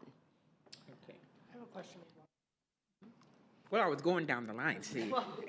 Y'all just messed up my You whole go, thing. yeah, you go ahead, yep. Just a Nope. question before I give my Yep, opinion. absolutely. Okay, so, if question 2 does not pass, what will that do if we start moving around boundaries within all of our elementaries? Is that going to result in boundary changes for any of our middle or high schools as well? I don't know that we have the answer for that, because some of it is about the feeder program from our elementaries to our middle school and then to our high school. So I don't have the answer. By the end of August, we would have a better idea. Some have referenced this as like large-scale attendance boundaries. I would say this to our community. First of all, no one enjoys attendance boundary changes. No one enjoys them. We don't enjoy them either. But we are at a point with student enrollment that we're going to have to make some shifts. We can't have additions and keep our schools, without students in them. And so we have to find that balance, which is going out to the community and asking. All right, y'all ready for my direction now? Pat.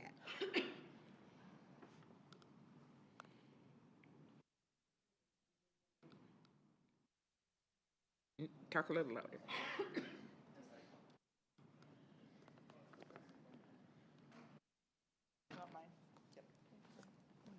I think maybe Okay, now can you hear me? Yeah. Oh, yeah, that's Maybe as much Pat's better. warming up too, for our board members to be thoughtful about, I think that individually there are a lot of preference that we may like or that we may want to support, but really this comes back to what information did we receive through this whole process. Pretty much what I was going to say, so Thank you. There thanks, you go, yeah. Pat. But you speak, Pat. Off the hook.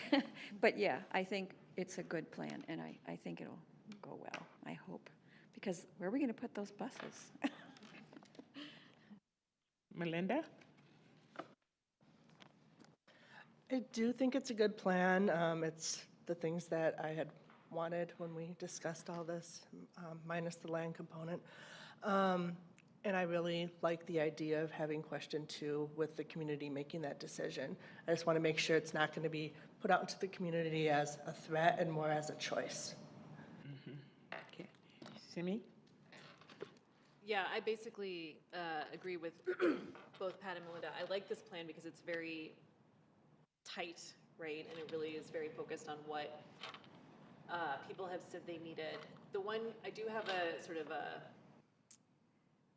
think of the future school board members like 20 years from now annoyed because they don't have land, but that's a 20-year problem, not a 5-year problem, and we're being asked to look at 5 years out. And so I think this is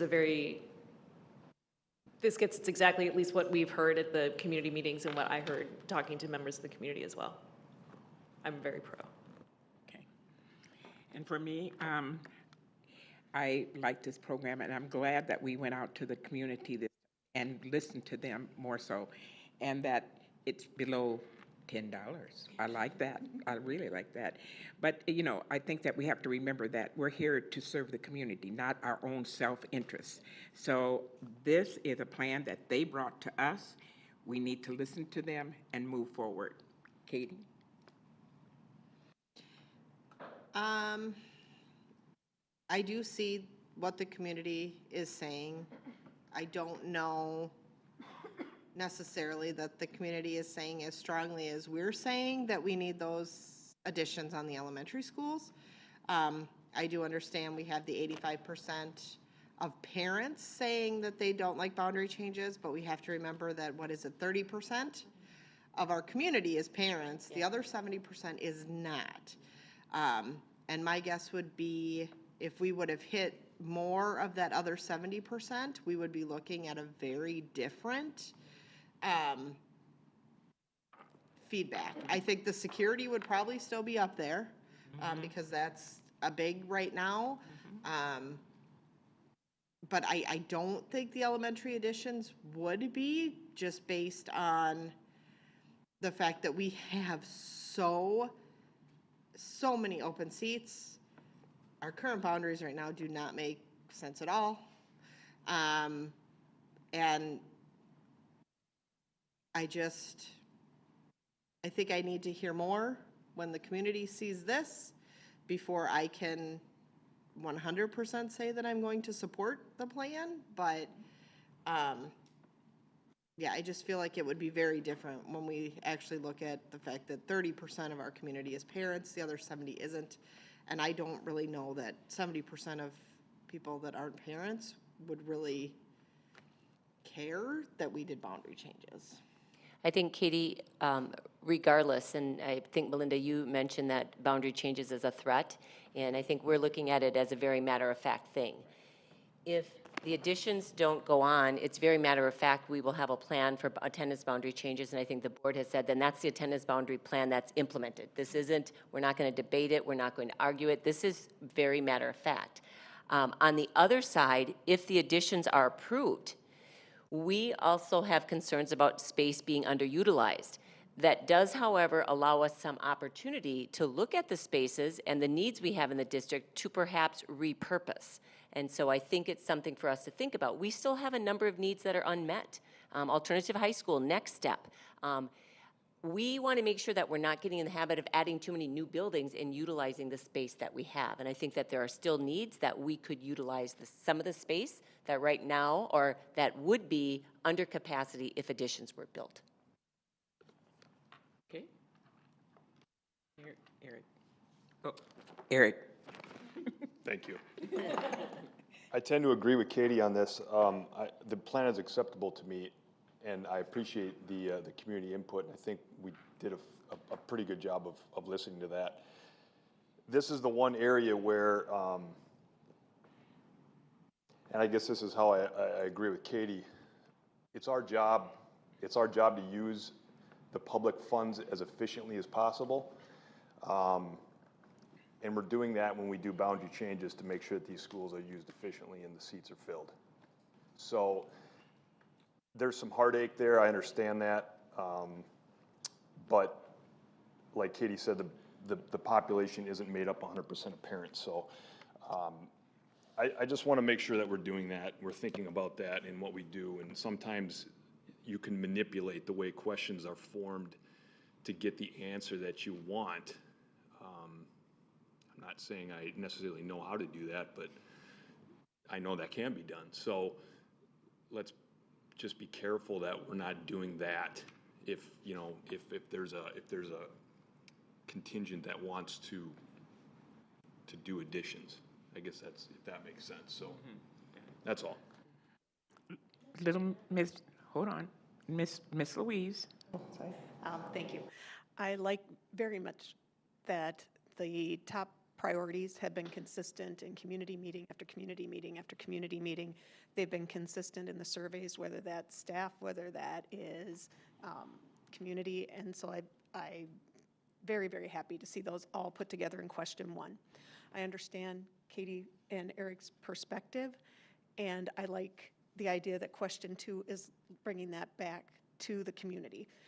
So agreed that 30% of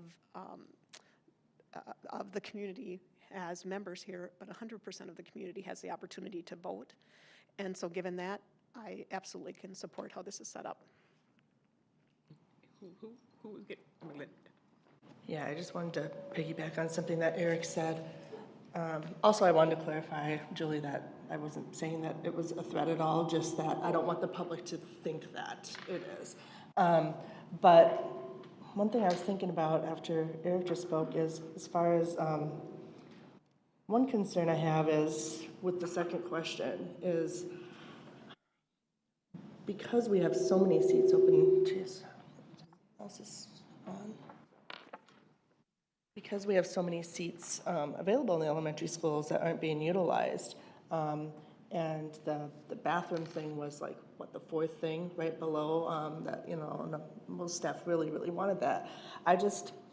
One thing I fear is that a lot of people will be kind of forced to have to vote yes on that question and spend that extra $31 million on the elementary additions when maybe they really just want the bathroom additions. So that's just one thing I wanted to throw out there.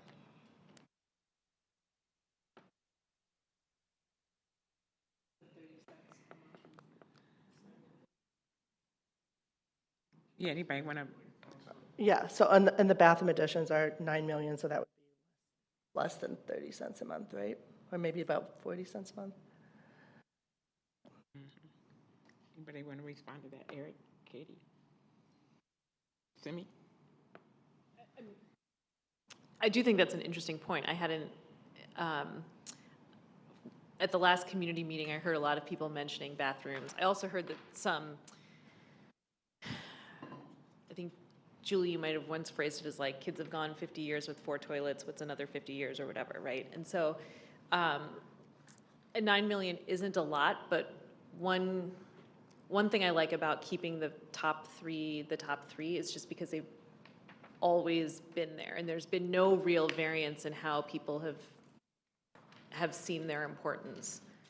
To your point though, if you moved bathrooms into question one, you would then have like a true standalone binary, more space for more dollars, or boundary changes for fewer dollars. I don't know. I don't either. Did you guys, was there like a particular thing we heard in the community feedback that we coupled those two together? I think the coupling together was because they remained consistently together throughout the process in terms of the feedback we received from both staff and from community. There was a definite difference between our top three. As Louise said, our top three remained the top three through every step of the process. And then the other two were just landing right together. And I think depending upon who you ask, we had teachers that supported, or staff that supported an additional bathroom, and others that said, well, we've lived this long without it. And so it was, again, one of those questions of, in order to make that happen, people are going to have to vote. And I think that's why we kept those two together as a question two. So Question 1 passes. Then question 2 has to pass for question 1 to move forward, or no? They're not tied together, right? Question 2 is. But what if one doesn't? I One missed that, does. so that kind of changes. I don't know that I would be in support of the plan. I think they need to be, if we're tying something to question 2, if we're tying possible boundary changes to question 2, it needs to stand alone and can be able to pass on its own. Right. So boundary Because changes. otherwise we're tying question 1 also to those boundary changes. Because we're saying, even if you don't want a high school addition, if you don't want your boundaries to change, then you have to vote for everything or nothing. So, yeah, I am not in support of that. That's why I said. So you're in support of 2 standalone questions? So we have the opportunity for our highest priority items to not get passed over the other that's not a high priority item. We have either way we do it, they could both not pass. Because even if people vote for people could vote on both of them, or they could vote on one or the other, but I don't feel that we can tie something to a question and we're telling the public, do you want these additions to the elementary schools or do you want boundary changes? And then we say, oh, but wait, you also have to agree to our secured entrances, our additions to the high school, and our additions to the middle school, if you don't want elementary boundary changes. Have we done that kind of contingent stuff before? Where, like, I know we've had questions that have been contingent on, and have the, when we're asking voters to make kind of that binary, I don't know or remember if we've asked voters to make this kind of binary choice before, where they have to vote on one to get, okay. Yeah, we have. Yeah, we've had question 1 contingent on, or question 2 contingent on Yeah, question 1. Dan, you want to talk the about that? last bond we had was 2015, and 2 was contingent on. Oh, that's right. On 1, and That's 3 the one was with Bill contingent Oltmann, on 1 and 2. Yep. 2 is the one that Bill Oltmann, right? Well, actually, 1 was operating levy, 2 was the bond, and 3 was the high school bond. Oh, okay. Oldman passed, and the third one did not. Have we made 2 bond questions? So 3 was dependent on 2, or in that 2015 election, or 3 was dependent on 1? The operating levy was, the first question was on its own. Right. And then the second question was the Oldman bond, middle schools. And then the third was high schools and the bathrooms, or elementary bathrooms. And, but that was contingent. If 3 would have got more votes to pass and 2 didn't pass, 3 wouldn't have gone. Okay. But those ones seem to be more, we had to have the operating money in order for us to be able to have the staff. But the operating wasn't tied to anything. The operating was a standalone. I thought the operating was. No, too. operating was a Bathrooms was standalone. bound to- Just the bonding parts were contingent. Just a reminder, as we're talking about the idea of voting on boundary changes or additions to the school, that when we take a look at being on the school board, we need to take the interest of the district is our priority, and for a parent, that's the interest of their specific child. I happen to have a child who went to 5 different schools and was well received, and things were put into place to make that possible. I just want to say out loud that our job as a school board is to have the district's interest in mind, not individual child. And so I still like having the top 3 together, and then the elementary question as the additions and the bathrooms tied together in question 2.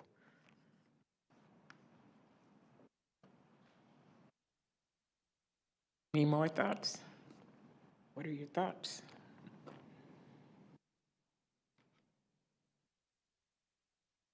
I like it the way it is, just like that. Dan, has there ever been an instance where question 2 has gotten higher votes than question 1 on anything? Well, not in the history I looked at here. I really haven't there's been many, many elections, and I don't really know. I've never heard of it, but doesn't mean it hasn't happened. And I look at it, it's our way to communicate the priorities. Like our highest priority are those top 3. The second question is out on the ballot because we value community input, but I would say not over the needs that we have consistently seen across the district in those 3 areas. I would agree with that. I like the way that it is because I think that we need to take care of those top 3 things, you know, to look at the whole district as a whole and our future. And why not just remove question 2? Because it's an opportunity for community feedback, right? Like if you've got community, Correct. if you've got community telling us, if you have some people saying, I don't want boundary changes, and some people saying, I don't want to spend more money, right? Those are not, I don't know where the line is. None of us know where the line is, right? And so this is an opportunity for us to see exactly where the line is.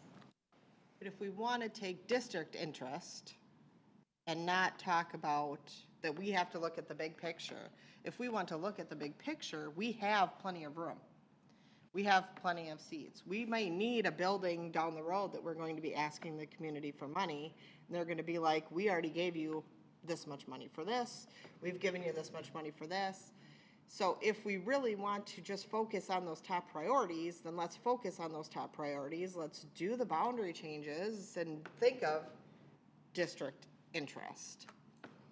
But what if district interest is, and I don't know this, but what if district interest is that we do additions and then we have an opportunity to repurpose buildings for other interests that we have, right? So, I mean, I don't know one way or the other, right? But I don't know that everything is so black and white. Correct, but if we do have those other district interests and we want to pass this so that we can do those other things, we're not being transparent by not sharing that we want to do those other things. So we're telling the community that we're not going to do boundary changes if basically it's boundary changes or it's this, but then there's other things that we might end up doing later if we get these additions. I don't think we're telling the community that there's not going to be any boundary changes, you know, down the I'm road not- in the next no, 5 years I'm if that saying- doesn't, even if That's it not what I'm passes. saying. I'm saying the big boundary changes that we were talking about, or these additions, or as Simi mentioned, there's other things that we might do with these buildings. But we don't know. If we get the boundary change. Right. Right, exactly. But that's what I'm talking about. When we talk about district interest, we're not, I don't think all of us are talking necessarily the same thing. And because we're talking community interest in the survey. So if we're talking community interest, that's community interest. That's not necessarily the district interest. And I don't want the message to leave here that we have other things in mind that we're going to do, whether this passes or not, because that is not the case at all. What we would do was restart another plan. So this is a 5-year plan. We would start the next 5-year plan that could incorporate some other things or repurposing of schools. So I don't want anyone to leave here or the community to think that we have conversations about other things we're doing, because we have not. Because we know that, believe it or not, anything that would pass now wouldn't be until 2026 that it's even ready to open. And so this process takes a long time, and it's not quick. It just doesn't turn around like that. And so that's a long time to wait with an Oatman Middle School that's already overcrowded. And that's one concern I have a little bit, is if we say, hey, there's not going to be boundary changes if this question 2 passes, and then, you know, before all these builds would be able to happen, there have to be boundary changes because our numbers are so off with the different schools, because, you know, it takes a while to build all these things. I think in that 3-year period, Melinda, that we would do what we're doing now, and we would figure out other options and other alternatives, even if that meant that certain students at the high school level had to take an online class, or figuring out other options for kids. And we'll look at how the enrollment's going and projections on which elementaries to start on first. Pat? Okay. I don't like the separation of district from community, and because we're all elected and we all represent the community. So if those are the top 3 the community has said that's what they want. So we have to go with it this way. Yeah, I'm in support of the question 1. I know I'm down with that. But Katie makes a good point. Simi and Linda, and well, we all make good points, but but I'm trying to process this, and I don't know. And with all the building going on, you guys have seen the building where there's no land to buy. If there was land, but we don't know who's going in those buildings, for one thing. Though, and the townhomes, and I know there is an effort, Woodbury, what is it called, Equity. We are talking with the builders about having homes and those townhomes that people from low-income families can afford to buy those homes. So if we do that, then what is not liable probably will happen is that we'll have more kids because people will come, and then what we do? Where do they go? And what we sure, I mean, if we're looking long term, what does that mean for our community? Where do we put those? And I know at East Ridge, I was in that school and I thought I was going to get trampled. Those kids, I mean, it's narrow. I don't know. So, Katie, come on back. You make. Okay, with all the. I'm still waiting though for the online feed. I mean, I want to hear the online feedback. If it comes back overwhelmingly that this is what the community wants, I'm not saying that I'm going to say no. I'm not going to, put my foot down and be like, nope, I'm never voting for this. I'm just saying I don't like the idea of tying the questions together when we're tying it to something else as well.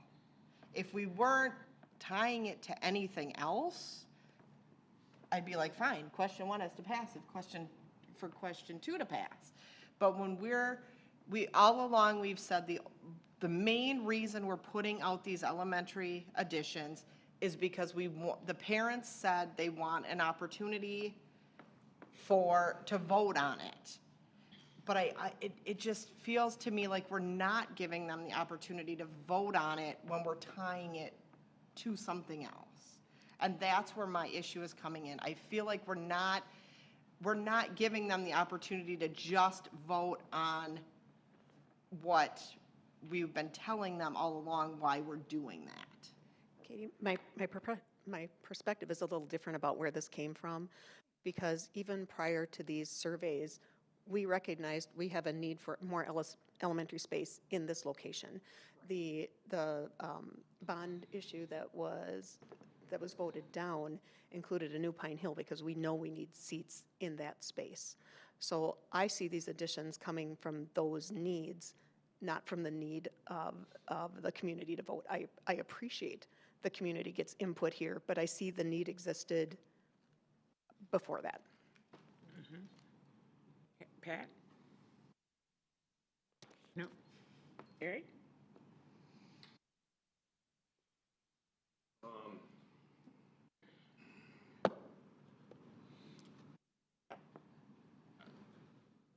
I have to apologize. I'm a little bit confused on how this is tied to question 1. Question 1 isn't, I guess that's what I'm confused about. Well, because question 1 has continued to be our highest priority. So if we're looking at district interest, that is district interest. Right. Question 1. Mm-hmm. Question 2, we're saying we're going to allow the community to vote on it and tell us if they want the additions or if they want attendance boundary changes. That's basically what they're saying. So the reason question 2 is contingent on question 1, because as district leaders, we owe the opportunity to talk about what has consistently been the highest priorities.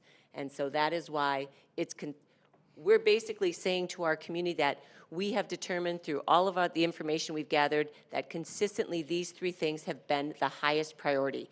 Those three things need to pass before we're going to even take a look at any additions in our school district.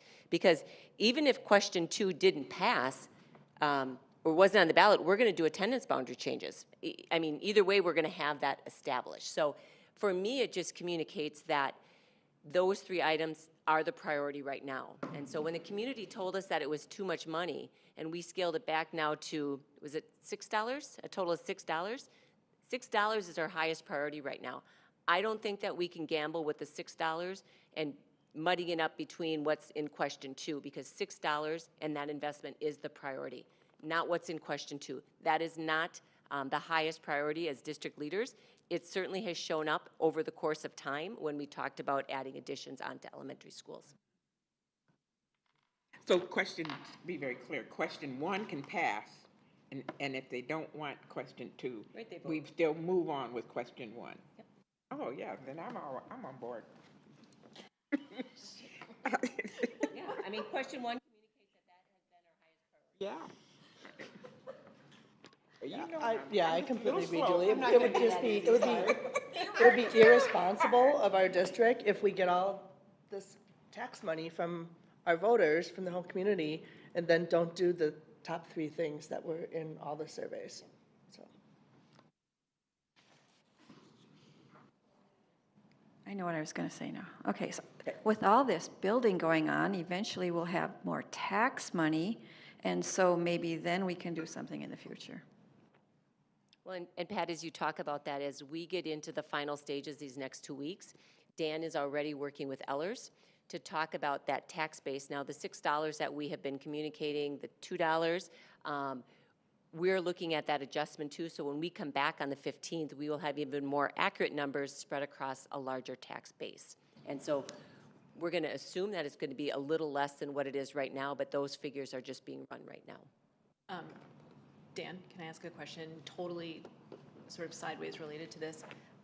We had talked about in our fund balance discussions that one of the benefits of the fund balance discussion is that it gets our bond rate lower. With this, is our fund balance in a place where this would have, where that would have a material effect on what the interest rate of the bond would be?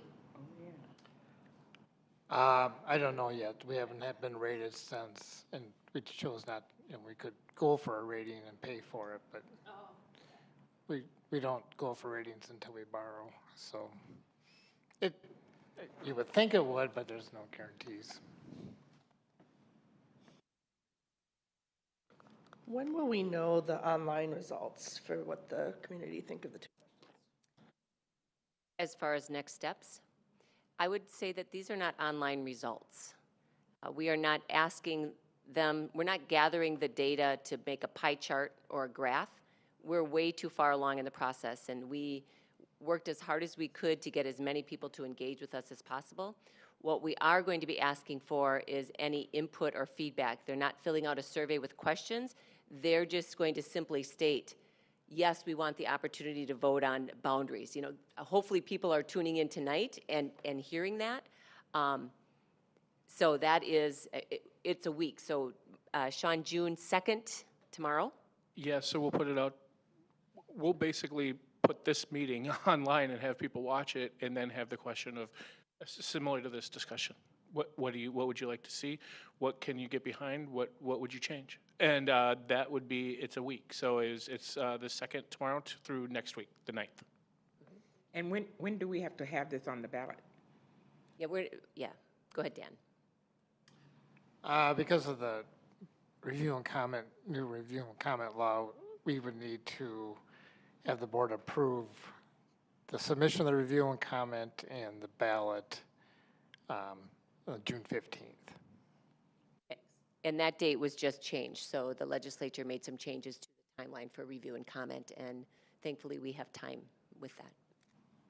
So is it just the presentation? So it'll be like a clip to the presentation? But it's not the whole board meeting that they have to go through? Oh, can we make it?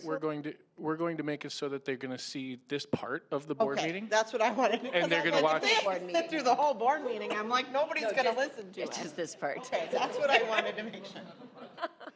Oh, Lord. Then can we shut it off right after so they don't have to listen? I'm just kidding. Okay. Any other comments? Are we good? Good? Okay, sorry. One last question. So if the online feedback comes back and, you know, to Katie's point, like some large percentage of people say, I don't care for this, or I do care for this, that would be our opportunity to alter the questions prior to the next board meeting. I would say that would Theoretically. be our leadership's team opportunity to alter the recommendation that we would bring forward to the board. I want the board to understand that we are far along in the process, and so it's going to take a lot to make those adjustments because we've done a lot of listening. Very helpful, thank you. Next steps, Sean, do you want to just, whoever has the slide deck, just real quickly, next steps? So this is on the little part that everybody gets to see, that gathering feedback, June 2nd through the 9th, the final approval of this plan with review and comment, because we need to meet that timeline on Thursday, June 15th, our regular school board business meeting. And then pending the approval, referendum election, which we'll talk about specific wording on questions. I know we've had questions about that, to be held on election day in November. And again, as we go through this process, SoWashCo.org/facility planning. And board members, thank you. I know that many of you could give this presentation. You see these slides, Katie, and I know you just want to start talking. But we also have been really intentional, not just in the communication in the meetings, but also in the sharing of information. And so to Kristine, to Dan, to Sean, to Dan Hines, to Kyle Euchre, members of our executive cabinet, this is no small task when you're talking about long-range facility planning. So to individuals around the table and our executive cabinet members, thank you so much.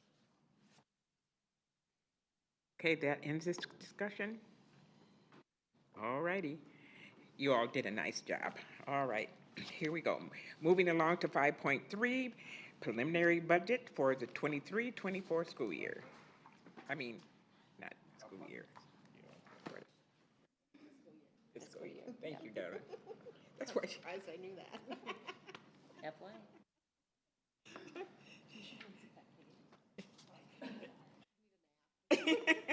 So now we get to hear about a whole bunch of numbers, so if you're not tired yet. Oops. It's not up yet. Sorry, the PowerPoint's not up. Which way?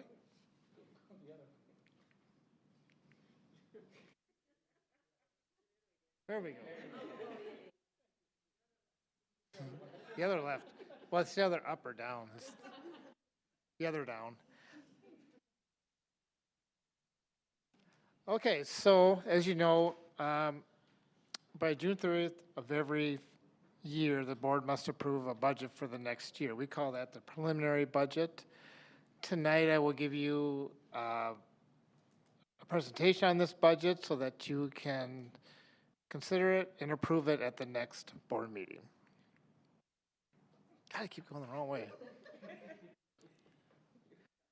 So what we talk about tonight, we'll talk about a few budget notes and terms. We'll talk about where the money comes from, what we spend it on, some of the highlights of the budget, some of our challenges, and what our future schedule is. As you know, our general fund budget alone is over 21,000 lines. If we spent 1 minute on each line, in which we spend a little bit more than that on some lines, it takes 350 hours of manpower to compile this budget. Many, you can almost say every revenue and expense is speculated. I mean, there's no sure expenses. We actually look at each person, each employee, and calculate their salaries and benefits. We got in that practice because of caution, because we were so tight on our budget that we couldn't afford to make a mistake. And Chris is anal enough to keep doing that. And it's just a guide. It's just a guide to keep us on track to remain solvent. Just a few terms so you understand what we're talking about. When we talk about fund balance, we're just going to call it fund balance, but we're really talking about the unassigned fund balance.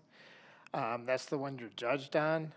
Those are used for operations, instruction, instructional support, transportation, maintenance, activities, administration. When we talk about the percentages, we're talking about the fund balance as a percentage of expenditures. It is our savings account, and the board goal is to have that percentage up to 16% by 2027. It does not include funds that are reserved by statute. Those funds are pretty self-explanatory. These have to be used for the purpose the revenue is received. I do want to point out after that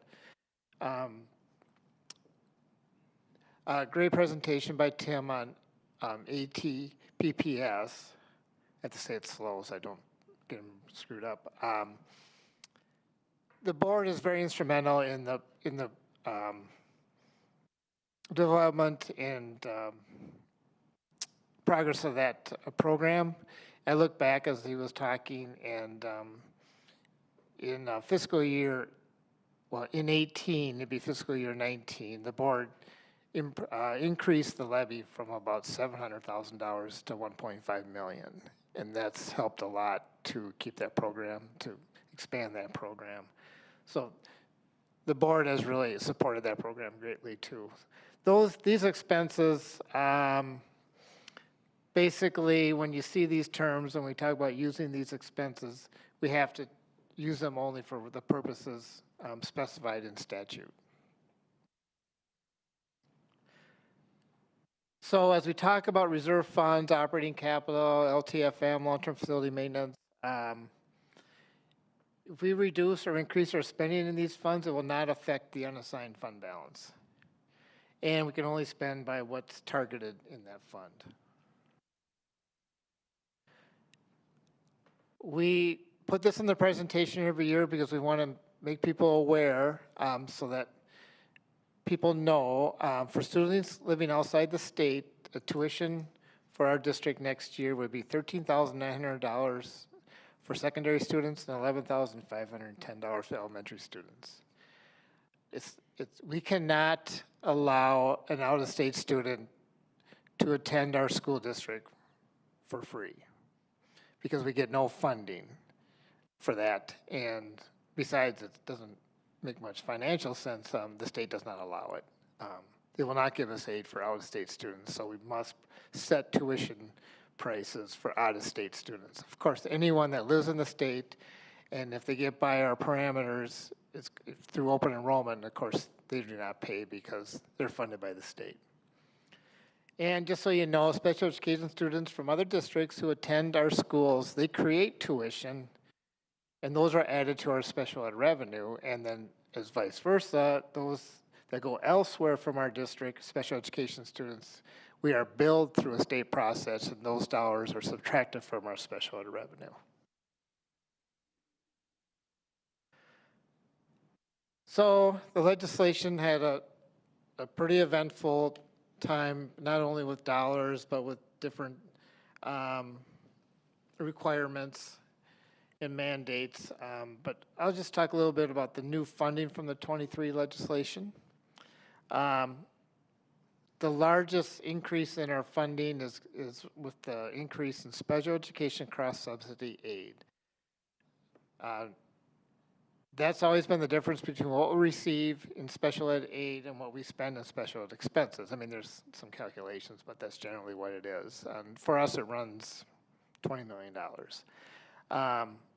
So they put money in from the surplus to contribute 44% of that cross subsidy.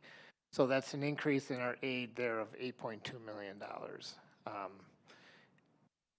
In 2 years, they pledged to make that 50%. So we will see. I keep saying you, but we will see that another increase of about 6% of that $20 million. The basic formula increases were 4% in this year and 2% in 2025. The increase for this year resulted in $5.5 million. They also started giving us cross-subsidy aid for English learner deficits, from which we spend more on serving the EL students than we receive in aid. and that's about $410,000. They came up with a library aid, $331,000. Our compensatory aid went up about $261,000 because of legislation. Our student support staff aid is new, that's $245,000. Some of those have requirements attached that may require new hires to fulfill those revenues. So in general, about an increase of our general fund revenues about $15 million. Oops. Just real quickly, as we look at our total revenues, this is the first you've seen this, at $300 million. It's I don't know if I'd ever be here when we hit $300 million in revenues. When I started, it was $181 million. It's broken up into state aid, which is funded by income and sales taxes from our taxpayers and some fees. That's about 71% of our revenue. Local levies, it's funded by our local taxpayers through property taxes. That's about 26%. And then we get a little bit of federal aid, about 1.7%, and other fees from our students, and our admission fees of about 1.8%. So as we look at our revenues, this is just a comparison chart. You can see our state aids went up about 8%. We talked about where all that new money came from. Our local levy is about 7%. Our federal aids, and the reason the local levies went up mainly is, and we'll do more of that in the Truth on Taxation meeting, but is because inflation was tied to our operating referendum now. Federal aids are down because there's less COVID money, and then our other revenues are pretty flat. So increased revenue is about 7%. As you know, the student count drives the budget. And we talked about enrollment during the long-range facility planning presentation. Those enrollments were based on housing projections and future growth, whereas when I do the budget, I only use the cohort survival method. I don't get into fertility rates or birth rates. I do a little bit. I look at the birth rates for the county for kindergarten, but so it's pretty flat. In fact, as we look further, you'll see that I had to budget a decrease of 184 students just because at this moment, that's all I got on the books. We do know the formula increased to about $7,138. We know that our special ed aid with that new cross-subsidy aid is now almost $45 million. And the federal government still lags behind their promise of paying 40% of the subsidy that the state can't handle. They haven't really budgeted on anything on that. And the voters approved an operating levy in 2021, and it provides additional $2,260 per student to our district for operating reasons. So as we look at the quick summary, we had talked about the revenues already, $300 million, went up 7%. As we look at our expenses, they went up about 6.85%. And so about $299 million in expenses. This budget is balanced. It shows a net of about $1.5 million. Revenues increased by 7%, expenditures increased by 6.8%. Special education increased about 12%, regular instruction 3.7%, admin district support facilities total about 3%, and we will approve the debt service and construction budgets at the next board meeting. By program, this is our dollar.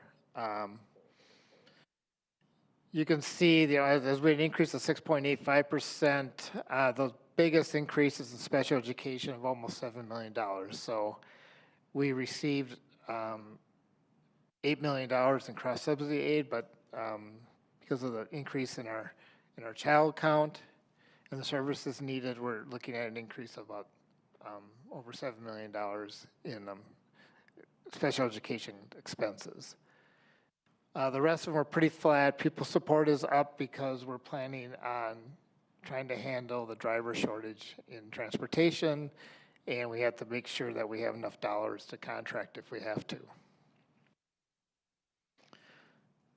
Our famous dollar, as you can see, that 41 cents of every dollar goes to classroom instruction, and 21 cents of every dollar goes to special ed. Student support is 14 cents, and that includes transportation. Instructional support is the TOS team that we get to see tonight. District support is our bean counters and our HR people, student information, and facilities cost about 10 cents of every dollar. So with this budget, this is the fund balance we're looking at for 2024, coming in at about 10.5%.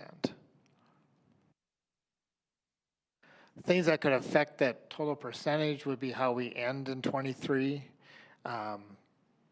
Obviously, it doesn't end until June 30th. Once we get all our teacher payroll posted, we should be able to have a pretty good idea of how we're going to end up in 23. We do have to wait for the audit to get done, but we'll have a little better idea by the middle of July or end of July. That, you know, a larger beginning fund balance will increase our projection for the next time. Some of the factors that we worry about, the unemployment bill, and maybe at our next financial update, and we'll do it at CFAC, we'll go over some of these bills that were passed. The unemployment bill, I always forget the term, Abby. It's between terms. So basically what they've done is there's employees that are considered between terms, meaning, well, just an example would be a bus driver. So they're done driving bus on June 4th, whatever our last day of school is. And then they don't start up again until September 1st. So between terms, they still have their job, but they have no work to do in the summer. The new law says that they are eligible for unemployment. Now, this isn't like outrageous when you consider that construction workers have the opposite. You know, they work in the summer, they get unemployment in the winter. The issue we're worried about is staffing, is if you get unemployment, will you want to come and do the few jobs we have in the summer?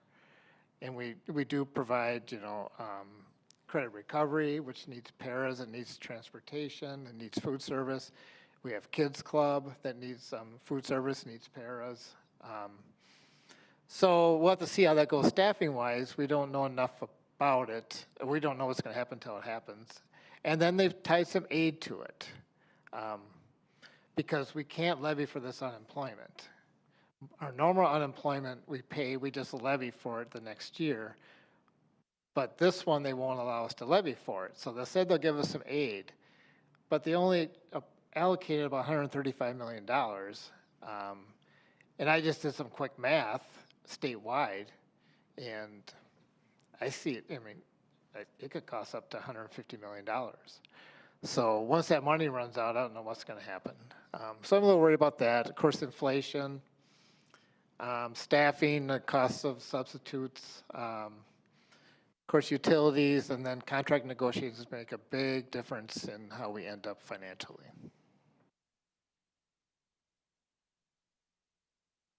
So what's next? You will approve a preliminary budget at the June 15th meeting. We will monitor enrollment. Obviously, we keep you updated every month with our financial updates. We start auditing 22-23 in July. We start working on our levy in September. You will approve a preliminary levy in September, then you'll approve your final levy in December. The audit will be presented to the school board, and then we'll start working on the 24-25 budget. With that, remember we have a budget book here if you need more details. That was attached to your agenda, and I think Dana printed one for all the board members. If anyone has any questions, or this is information tonight. And I don't know if, Dan, thank you. This was great. I don't know if you're planning, you mentioned something about talking about this at CFAC, but for the unemployment, or maybe Abby, you would know, is there, was there any appetite for treating this unemployment the way that the state allows us to treat other unemployment? Did it look like that at the legislature, or were they just kind of like, this is just an expense the school districts will have to bear once the aid runs out. I only heard, from people that had talked to some of the authors and stuff like that, and what came to me was like, oh, they're gonna pay for it. That's all they told me. I really didn't know about this between terms, that they were gonna be different. There was all kind of rumors out there. I mean, that you had to offer jobs this way, and that never came out of the bill. It's just basically, you are now eligible. If you're not working, you can apply, and the state will decide if you get it or not. It's not our responsibility to determine if someone's on unemployment. Abby, you want to add anything to that? Yeah, so between terms, unemployment, the new legislation really doesn't change how unemployment is currently established and given out. The biggest difference is that now these employees that weren't eligible between terms in the summer months are now eligible. Everything else, as far as determinations of eligibility, remain relatively same. The process stays the same. So in terms of the aid that the state has provided to pay some of these benefits, we just won't know until we get into it what our actual exposure is. Right. With school districts, and there might be a handful or less than a handful that don't do that, but school districts do a straight reimbursement. So whatever the cost is for those claims, we pay the claim outright, and then we levy for it. Most businesses pay an unemployment tax rate, and then the people on unemployment are paid out of that tax pool.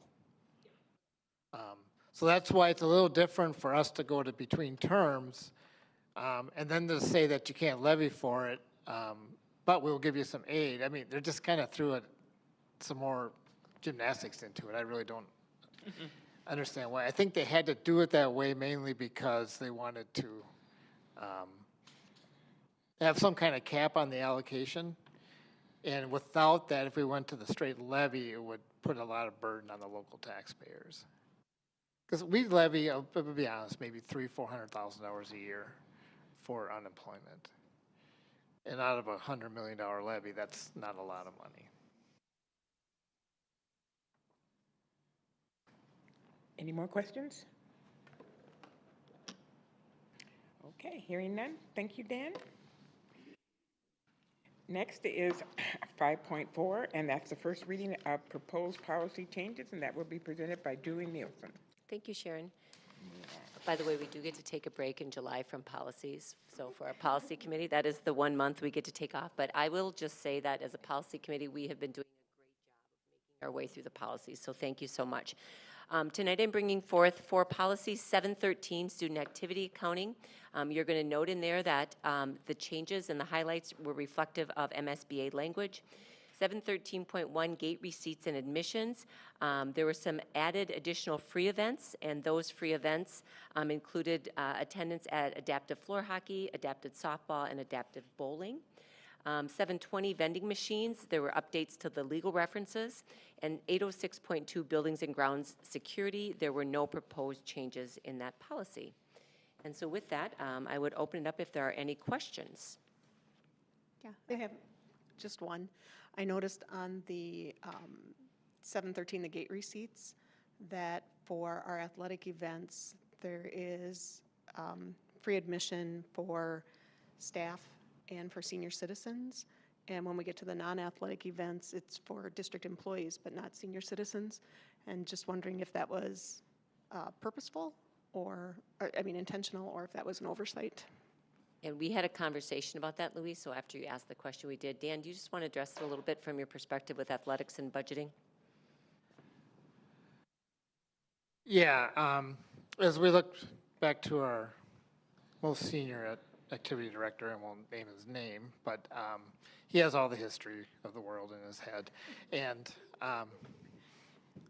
he said for a long time, the musicals and concerts and plays relied on gate admissions to do their next year's budget. So they really didn't feel they could afford to give away too many free admissions. And then the other side of it is now we go to a reserve ticketing system, and I suppose they told me they really don't have a way to have a free person in the reserve system. I don't know if that's that big a deal, but that's the history behind it. We now budget for what they need, and we don't have to use their gate receipts, because that's an inequity to me. You know, that one school might have do better, then have a better play the next year. But we still have this policy, and I guess I'd have to talk to the fine arts people to see if that's what they want to continue. Any other feedback? Katie, were you going to add anything? I was already on. No, I was just going to, I think you just talked about it, that we don't set the pricing. Right. Because I know we talked about it in the policy thing, that we don't set the prices for what gate admission and all of that's going to be, that's done by.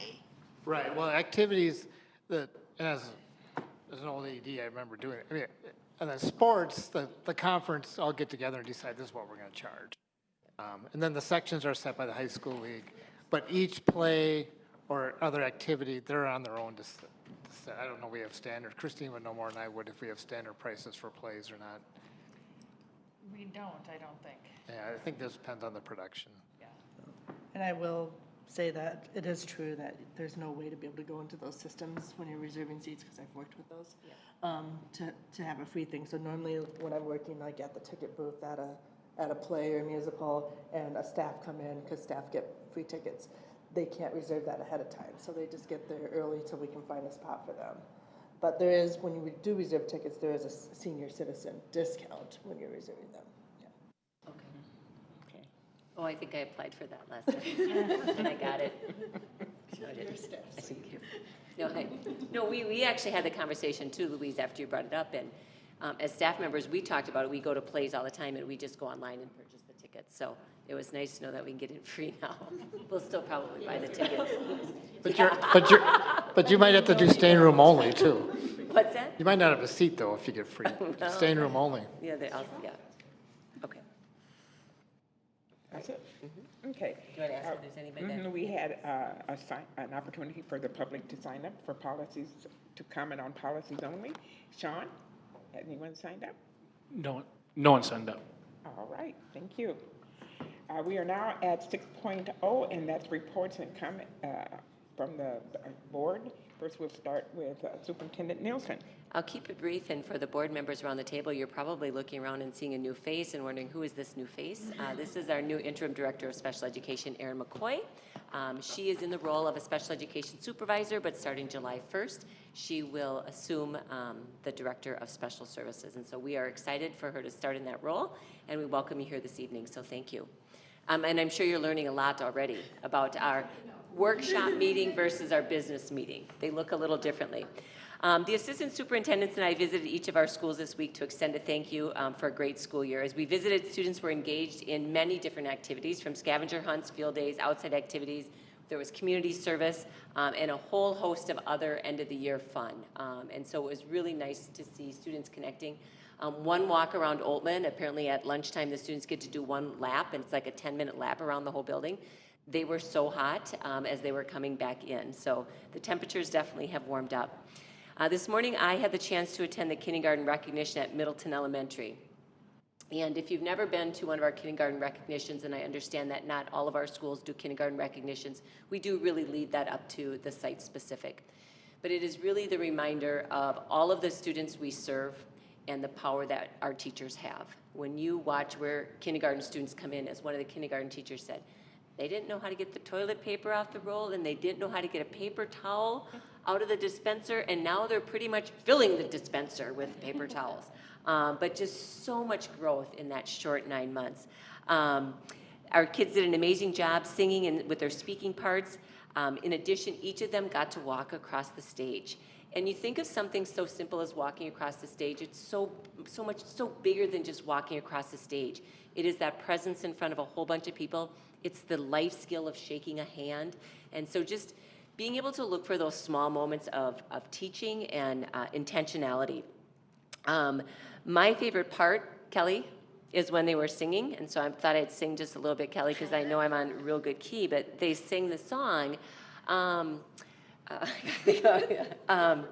Start spreading the news. We're leaving today. We want to be a part of it. First grade, darling.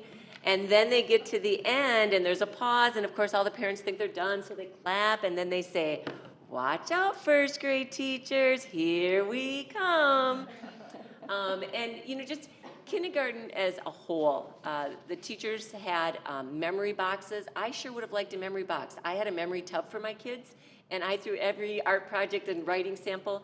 Our kindergarten teachers had nice little pizza boxes with their little handprints on, and they were a little memory box. And so just how our teachers, and in particular this was a kindergarten setting, but how our teachers and staff go above and beyond every day to recognize students and also to wrap up the school year. And finally, congratulations to our class of 2023. We are days away.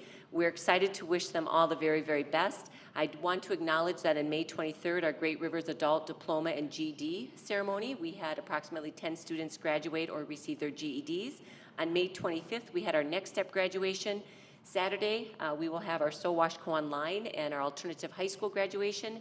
And then Sunday, as all of you are aware, we will have our comprehensive high schools, Woodbury, Eastridge, and Park. And so we say congratulations to all of our graduates. We thank the parents for continuing to work with us and support us, and wish our graduates the very best. Thank you. Thank you, Julie. Next, we have school board members' reports, committee reports. I will start with Melinda. Timmy, stop, you're crying already. She's a graduate. So none of my committees have met since our last meeting, other than policy review, which Julie just summarized. As far as next step, that we haven't had a meeting for that either since our last, because our meeting will be next week for there. But I just want to recognize that we did have many 833 graduates in the 916 Next Step program, and not Next Step, 916 program. And so last night was the Wells North graduation, and tonight is Juarez graduation, and then South Campus is on June 6th. That's it. Thanks. Pat? No report. Okay. Louise? A couple of my committees met. The high points were covered in tonight's presentations, so I have nothing to add. Okay. Simi? Ditto. Katie? Nada. Okay, Eric? Real quick, just went to attended the AMSD May 26th board meeting. They talked about essentially the 2023 education bill. Dan covered a little bit of it with the increase to the general formula. Talked about school lunch, universal school lunch funding, special ed cross subsidies. Dan covered that. Funding for voluntary pre-K, non-certified, school employees, unemployment, covered that, and just general curriculum guidelines. So just among the topics that were discussed, and basically how districts, it'll change the management of districts in that regard. So that's it. Thank you. All right, my report, nothing, but I just want to say I did go to Newport's kindergarten graduation, and I cried, and I didn't even have a kid in there. So I look forward to this weekend, to the graduations, and going to y'all's house, fixed dinner. That's all I got to say. So now we're moving on to 7.0, our future meeting dates. We have a strategic planning meeting next Thursday on June 8th at the District Service Center at 5:30. Our next meeting will be our business meeting on June 15th and July 13th. Here at the District Service Center at 6 p.m. Next on our agenda is 8.0, a closed session pursuant to Minnesota Statute 13B.03 for labor negotiations. We will return to the boardroom following the closed session only to adjourn. There will be no additional action items occurring following the closed session. Now, can I get a motion to approve the agenda? Moved by Melinda, second by Eric. Those in favor? Aye. Those opposed? Motion carried. We will return from the closed session.